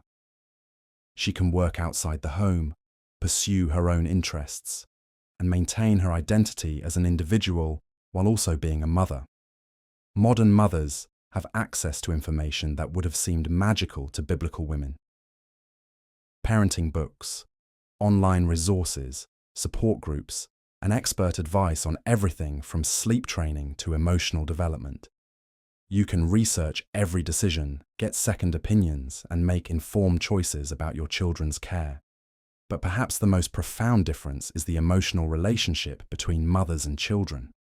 Modern mothers can afford to get attached to their babies because the odds are overwhelming that those babies will survive and thrive. You can invest emotionally in your children's futures because they actually have futures to invest in. You can dream about who your children might become, what they might accomplish, what kind of lives they might lead. Biblical mothers had to focus on just getting their children through each day alive.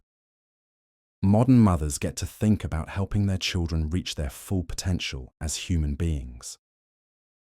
The support systems available to modern mothers would have seemed like science fiction to biblical women. Childcare options that allow mothers to work or pursue their own interests. Medical care that can address problems before they become life-threatening.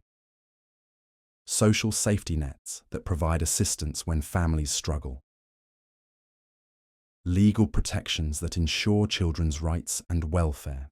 Even the simple act of feeding your children is transformed. Modern mothers have access to nutritious food year-round, understanding of proper nutrition, and resources to ensure their children get what they need to grow and develop. Biblical mothers often had to choose between feeding themselves and feeding their children, and even when food was available, it might not have been nutritionally adequate. The contrast extends to family planning as well. Modern women can space their pregnancies, limit the number of children they have, and time their families according to their circumstances and desires. Biblical women had children until their bodies gave out or they died trying. There was no concept of family planning beyond hoping that somehow you'd all survive. Modern mothers also have the luxury of thinking about their children's emotional and psychological development. You can consider their personalities, their interests, their individual needs.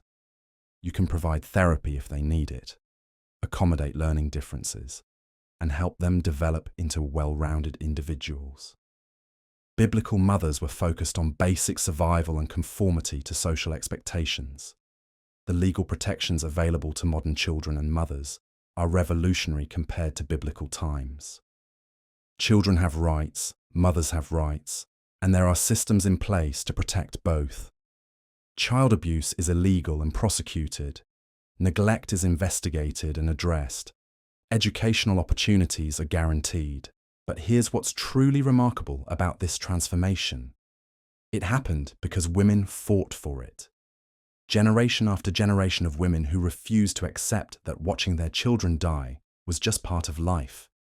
Women who demanded better medical care, better living conditions, better opportunities for their children.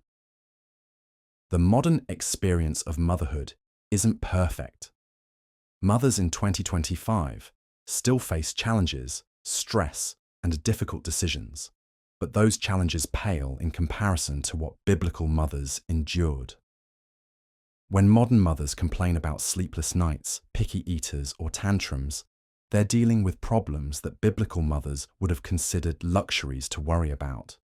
The ability to focus on your child's emotional development, educational opportunities, and future potential is a privilege that was earned through centuries of progress.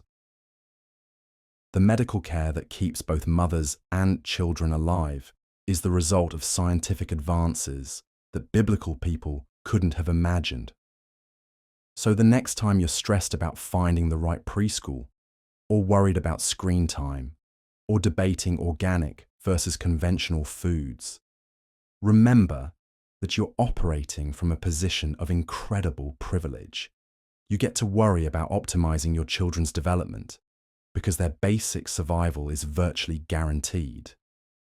Biblical mothers would have given anything for the problems that modern mothers face. They would have traded every worry about college applications or extracurricular activities for the simple assurance that their children would live to see their 5th birthday.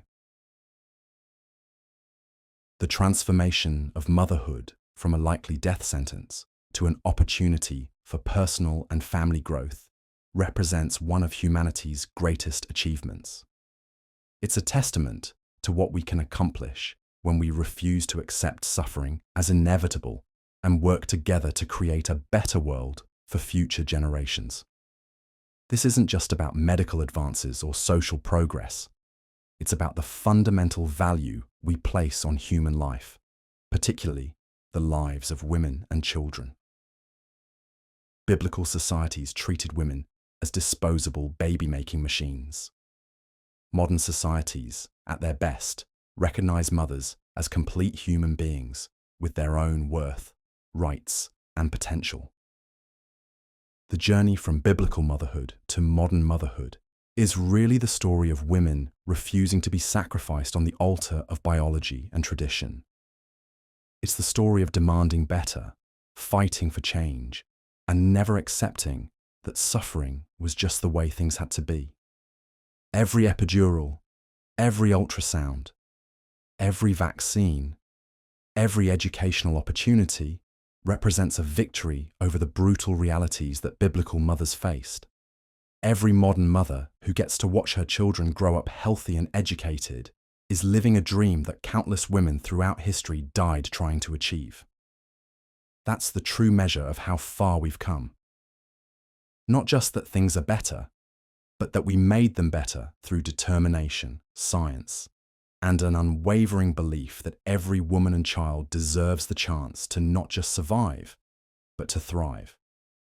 But here's what's truly staggering when you step back and look at the full picture. We're talking about one of the most dramatic transformations in human history. Think about it. In just a few thousand years, we've gone from a world where women were literally bought and sold like livestock to a world where women are CEOs, presidents, astronauts, and Nobel Prize winners. That's not just progress. That's a complete revolution of human consciousness. And yet, it didn't happen overnight. It didn't happen easily. And it certainly didn't happen without a fight. Every single right that modern women enjoy today was fought for, bled for, and sometimes died for by women who came before. Women who looked at the biblical world we've been describing and said, "This isn't good enough. This has to change." The suffragettes who chained themselves to government buildings so you could vote. The women who burned their bras so you could choose your own career. The activists who fought for reproductive rights so you could control your own body. The lawyers who challenged discriminatory laws so you could own property, get divorced, and live independently.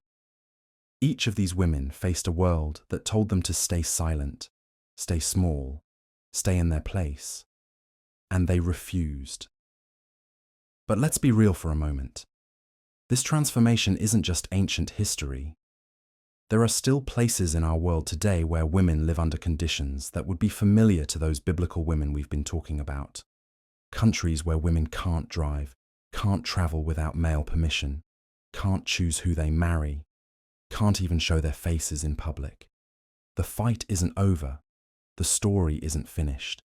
And that's what makes understanding this history so crucial.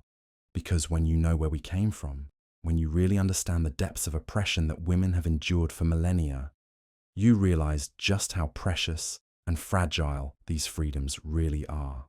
Think about this. A woman in biblical times who complained about her arranged marriage could be stoned to death. Today, a woman who's unhappy with her boyfriend can simply swipe left and move on. That's not just a technological advancement. That's a fundamental shift in how we value women's autonomy and choice.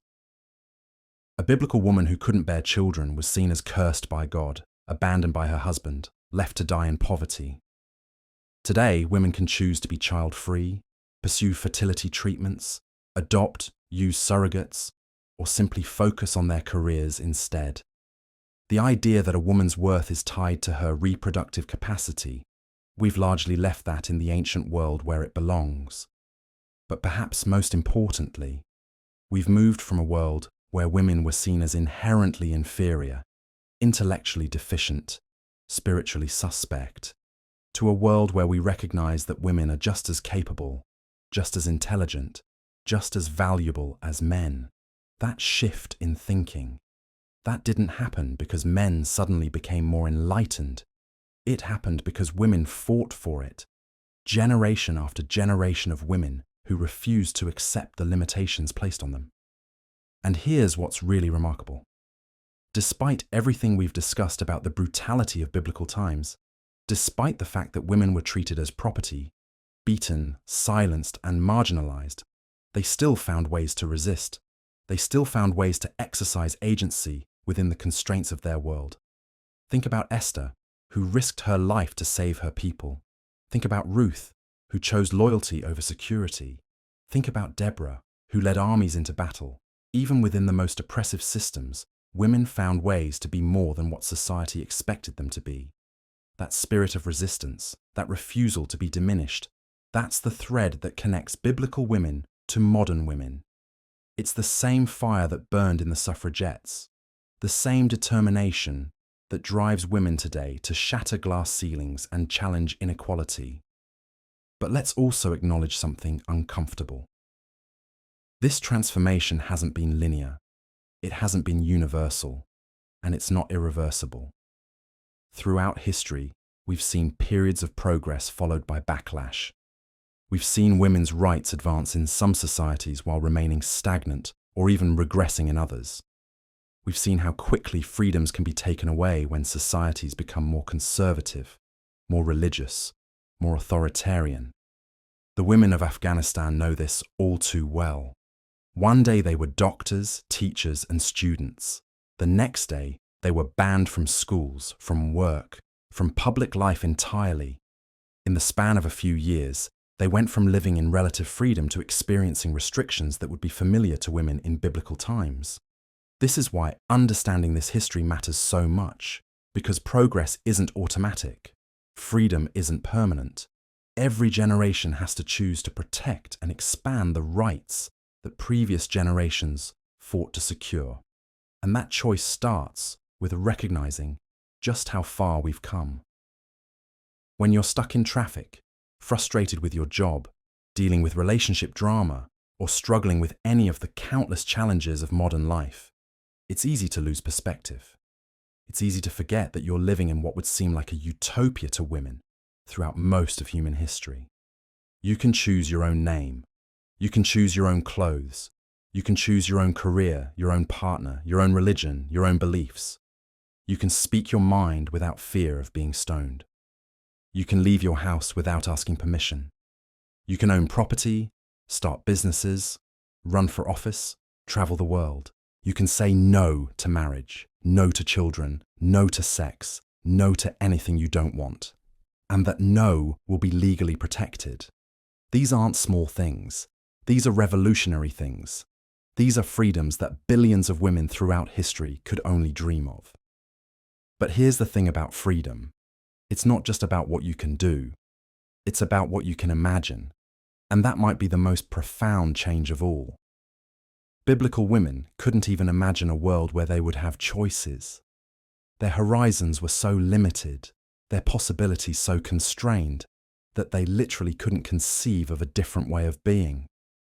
Today, a little girl can dream of being anything.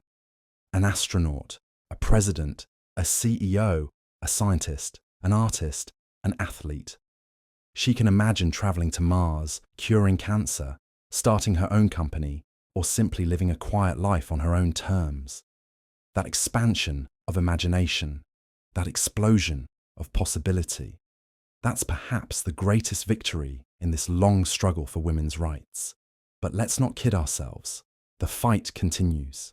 In boardrooms where women still face discrimination. In legislative chambers where men still make decisions about women's bodies. In homes where domestic violence still happens behind closed doors. In societies where women are still judged more harshly than men for the same behaviors. The biblical world of female oppression isn't completely dead. It lives on in every society that treats women as less than equal. It echoes in every culture that values sons over daughters. It persists in every institution that limits women's opportunities. But here's what gives me hope. The trajectory is clear. Despite setbacks and backlash, despite the fact that progress isn't always linear, the overall direction of human civilization has been toward greater freedom, greater equality, greater recognition of women's inherent worth and dignity. We've moved from a world where women were property to a world where women are people. From a world where women were silent to a world where women have voices. From a world where women were powerless to a world where women can hold the highest offices in the land. That transformation didn't happen by accident. It happened because of the courage, determination, and sacrifice of countless women who refused to accept the status quo.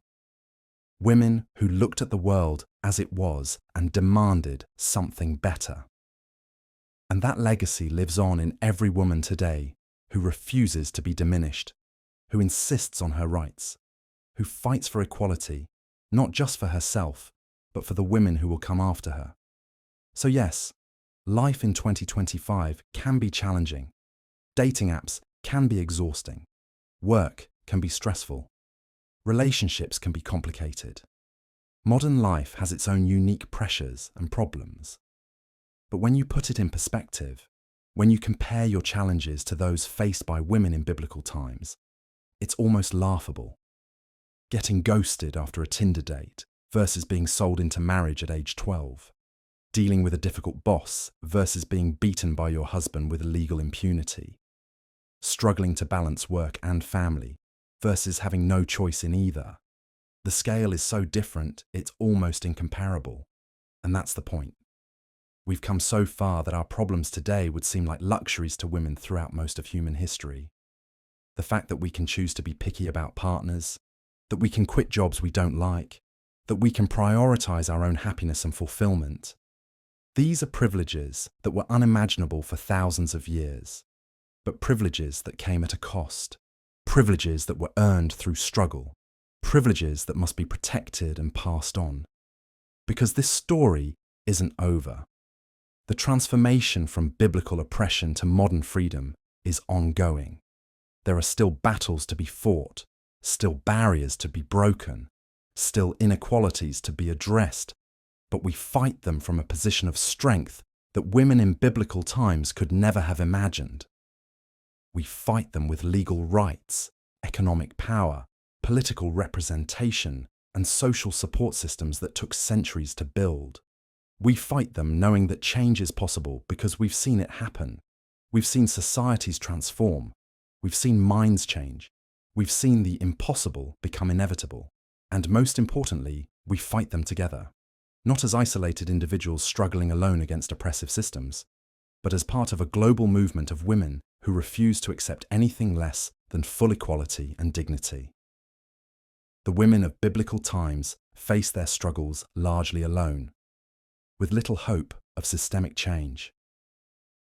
They endured because they had no other choice.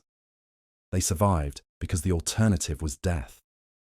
We have choices they never had. We have power they never dreamed of.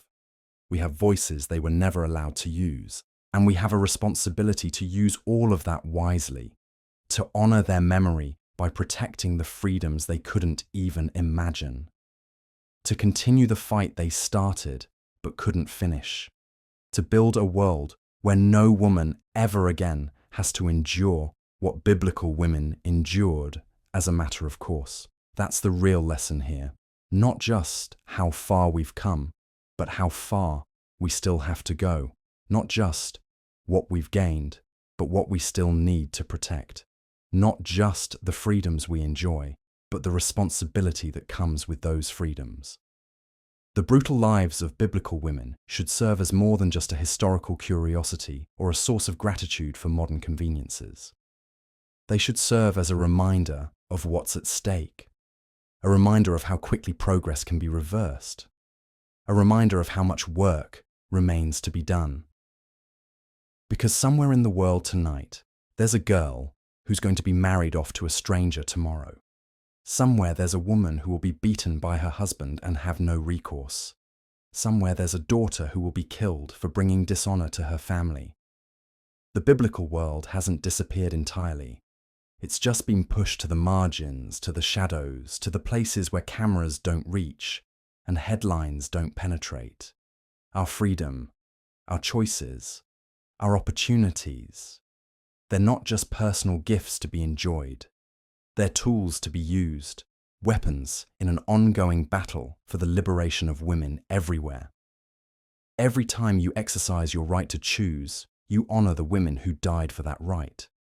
Every time you speak up for yourself, you channel the voices of women who were silenced. Every time you refuse to accept less than you deserve, you continue a fight that started thousands of years ago. The journey from biblical oppression to modern freedom isn't just history. It's a living legacy. It's a responsibility. It's a promise to the women who came before and the women who will come after. So use your voice. Use your vote. Use your choices. Use your freedom. Because you have something that biblical women could only dream of. You have the power to shape your own destiny. And in doing so, you help shape the destiny of women everywhere. The brutal lives of biblical women are behind us. But the fight for women's freedom continues. And it continues with you. That's the real comparison between then and now. Not just how different our lives are, but how much power we have to make them even better. Not just how far we've traveled, but how much further we can go. The women of biblical times endured so that someday, somehow, their daughters' might be free. Today, we are those daughters. We are the answer to their prayers, the fulfillment of their hopes, the realization of their dreams. We are the future they fought for. We are the freedom they died for. As we reach the end of this eye-opening journey through time, it's impossible not to feel a profound sense of both gratitude and responsibility. The contrast between the lives of biblical women and modern women in 2025 is nothing short of staggering. We've witnessed a transformation so complete, so revolutionary, that it fundamentally redefined what it means to be human in this world. Think about the biblical woman we encountered at the beginning of this exploration. Picture her again. 13 years old, married to a stranger 3 times her age, carrying her first child while still being a child herself. She cannot read, cannot own property, cannot speak in public gatherings, and cannot even choose what to wear or eat. Her entire existence revolves around serving men, bearing children, and surviving in a world that views her as fundamentally less valuable than livestock. If she steps out of line, If she questions authority, if she fails to produce sons, she faces social ostracism, physical punishment, or even death. Now contrast that with the modern woman of 2025. She might be the same age, 13, but she's sitting in a classroom debating philosophy, learning advanced mathematics, or perhaps already coding her first app. She knows that her future is limited only by her imagination and effort. She can dream of becoming a doctor, an engineer, a CEO, a politician, or an artist. She can choose whether to marry, when to marry, and whom to marry. She can decide if she wants children and when to have them. She has legal protections, financial independence, and a voice that carries weight in every sphere of society. This transformation didn't happen overnight, and it certainly didn't happen without cost. Every right that modern women enjoy today was paid for with the blood, sweat, and tears of countless women who came before us, from the early Christian women who quietly challenged patriarchal interpretations of Scripture, to the suffragettes who chained themselves to fences and endured force-feeding in prison, to the modern feminists who broke glass ceilings in corporate boardrooms and government halls. Each generation of women has pushed the boundaries of what was considered possible. The biblical women we've discussed weren't passive victims, despite the overwhelming constraints they faced.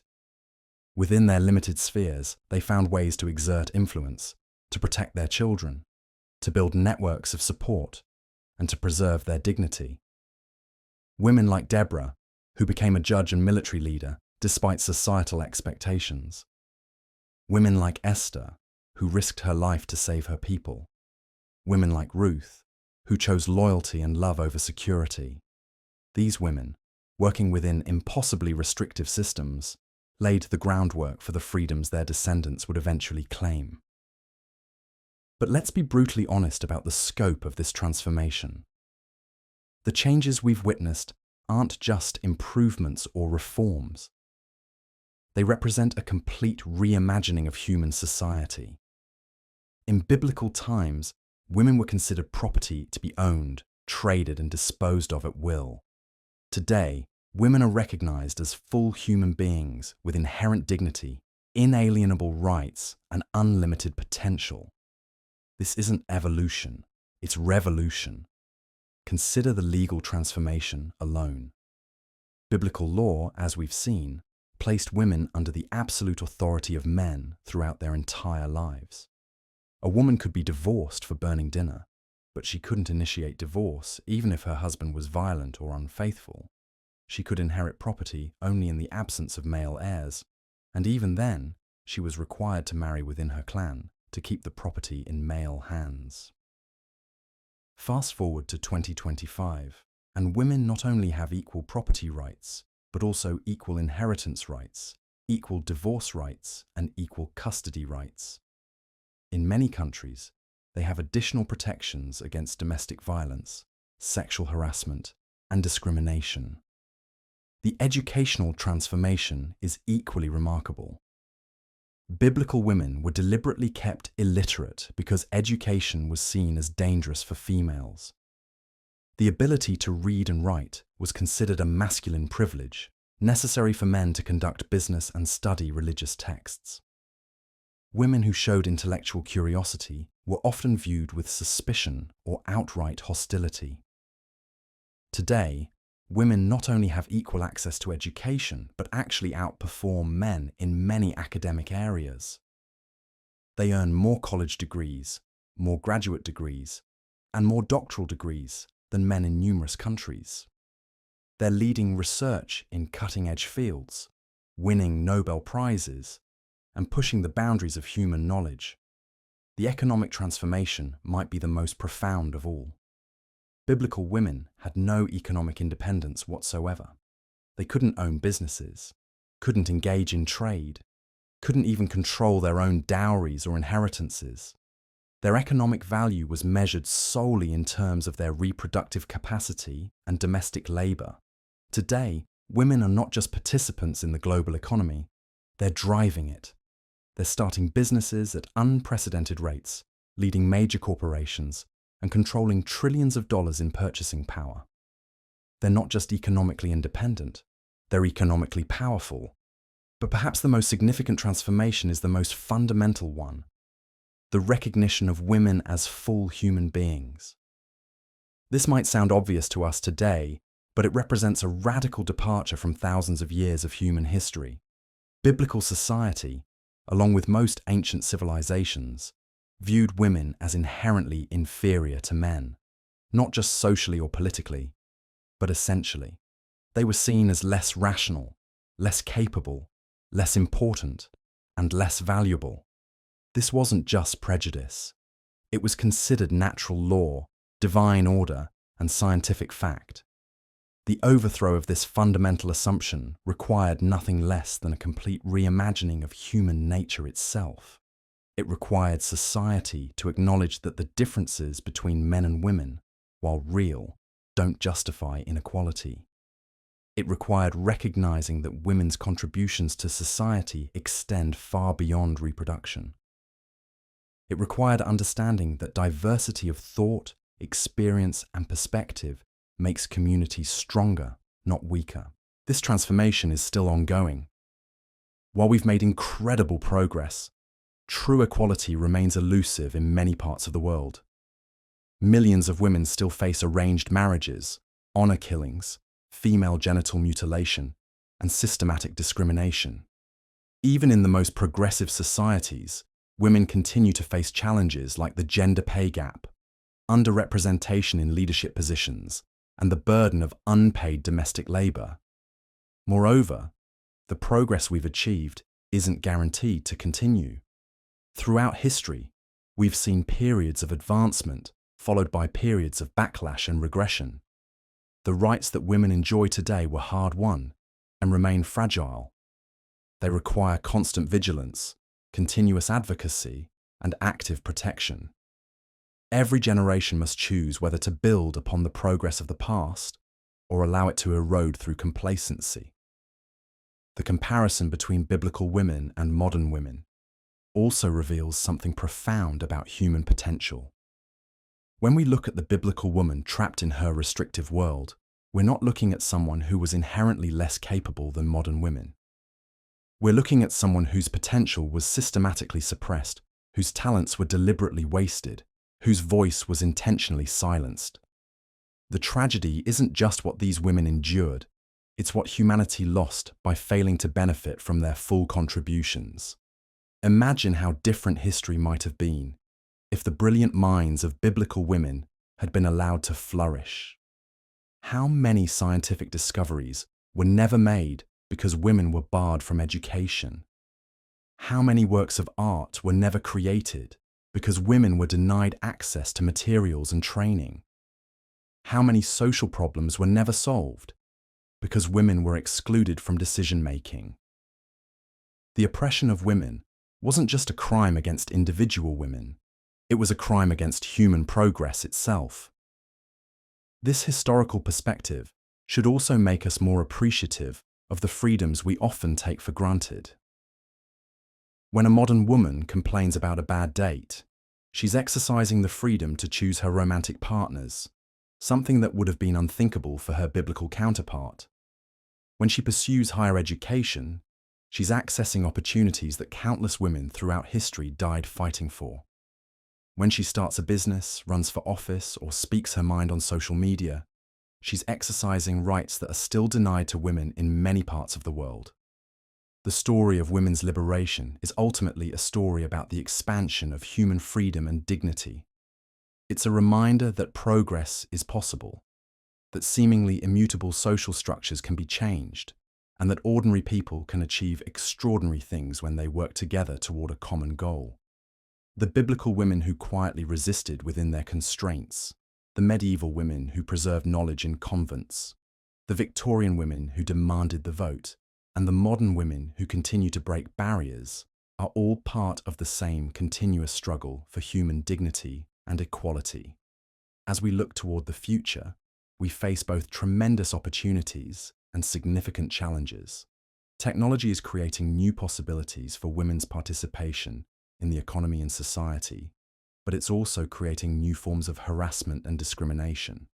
Globalization is spreading ideas about gender equality, but it's also creating backlash from traditional communities.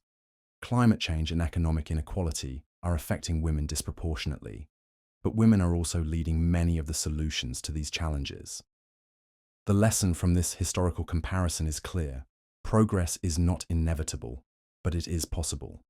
The transformation from biblical times to 2025 shows us that even the most entrenched systems of oppression can be overcome through sustained effort, moral courage, and collective action. It shows us that what seems impossible in one generation can become reality in the next. But this progress requires us to remember where we came from, to honor the sacrifices of those who came before us, and to remain vigilant against those who would turn back the clock. The biblical women who suffered in silence, who bore children they couldn't protect, who lived and died without ever knowing their own potential, deserve to be remembered not just as victims, but as the foundation upon which our modern freedoms were built. Their legacy lives on in every woman who votes, every girl who goes to school, every mother who works outside the home, and every person who believes that gender should never limit human potential.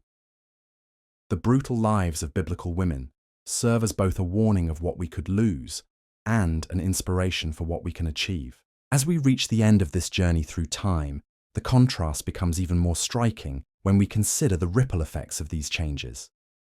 The transformation from biblical times to 2025 isn't just about individual women gaining rights. It's about fundamentally reshaping human civilization itself.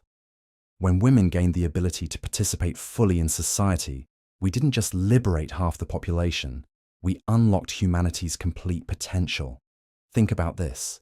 Every scientific breakthrough, every piece of literature, every innovation that has improved our lives in the past century has been possible partly because women were finally allowed to contribute their minds and talents.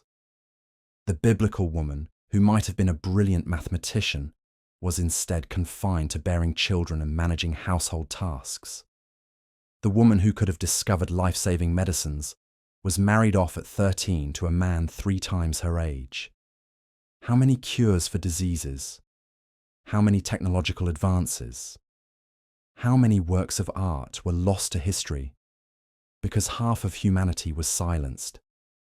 Today's women stand on the shoulders of countless unnamed heroines who dared to resist, even when resistance meant death. Every woman who refused an arranged marriage, every woman who secretly learned to read, every woman who spoke up against injustice, they all contributed to the world we live in now.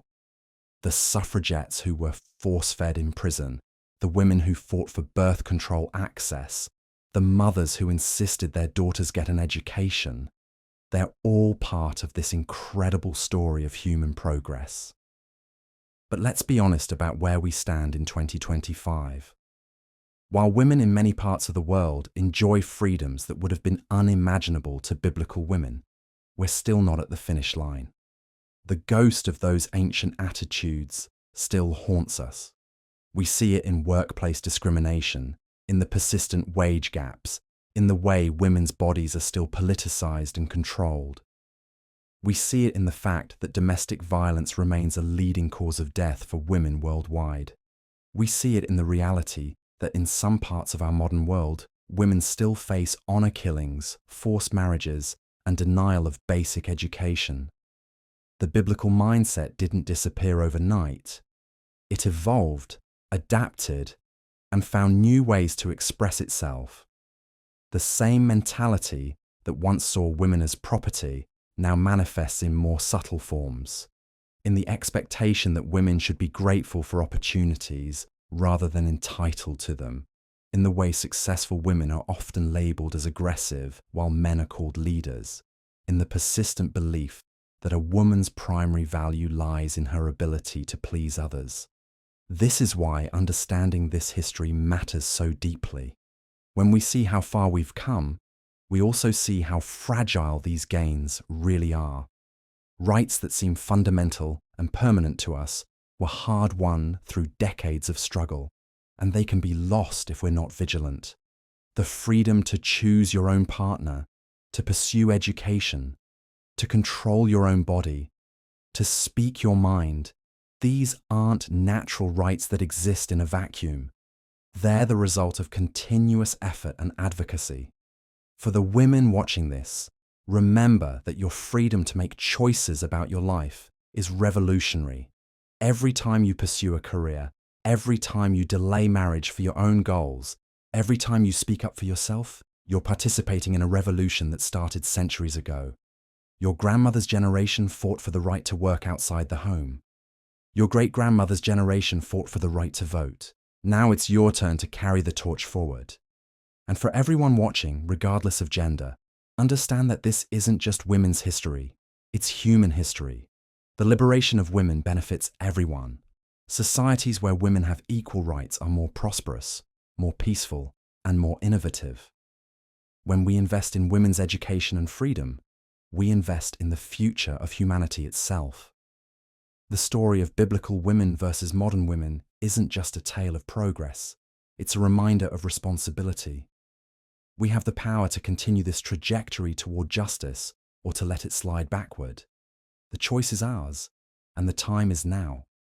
As we reach the end of this journey through time, the contrast couldn't be more stark. Biblical women lived in a world where their worth was measured by their ability to bear sons, where silence was expected, and where stepping out of line could mean death. Today's women can speak, choose, lead, and dream without asking permission. But this transformation didn't happen overnight or by accident.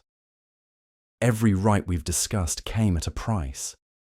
Women throughout history risked everything to push boundaries, to demand better, to fight for future generations they would never meet. From the suffragettes who endured prison for the right to vote, to the activists who fought for reproductive rights, to the countless unnamed women who simply refused to accept the status quo. The freedoms women enjoy in 2025 are not guaranteed forever. History shows us that progress can be reversed, that rights can be taken away as quickly as they were won. This comparison isn't just about celebrating how far we've come, it's a reminder of what's at stake. The brutal lives of biblical women should never be romanticized or forgotten, because remembering them helps us protect the future.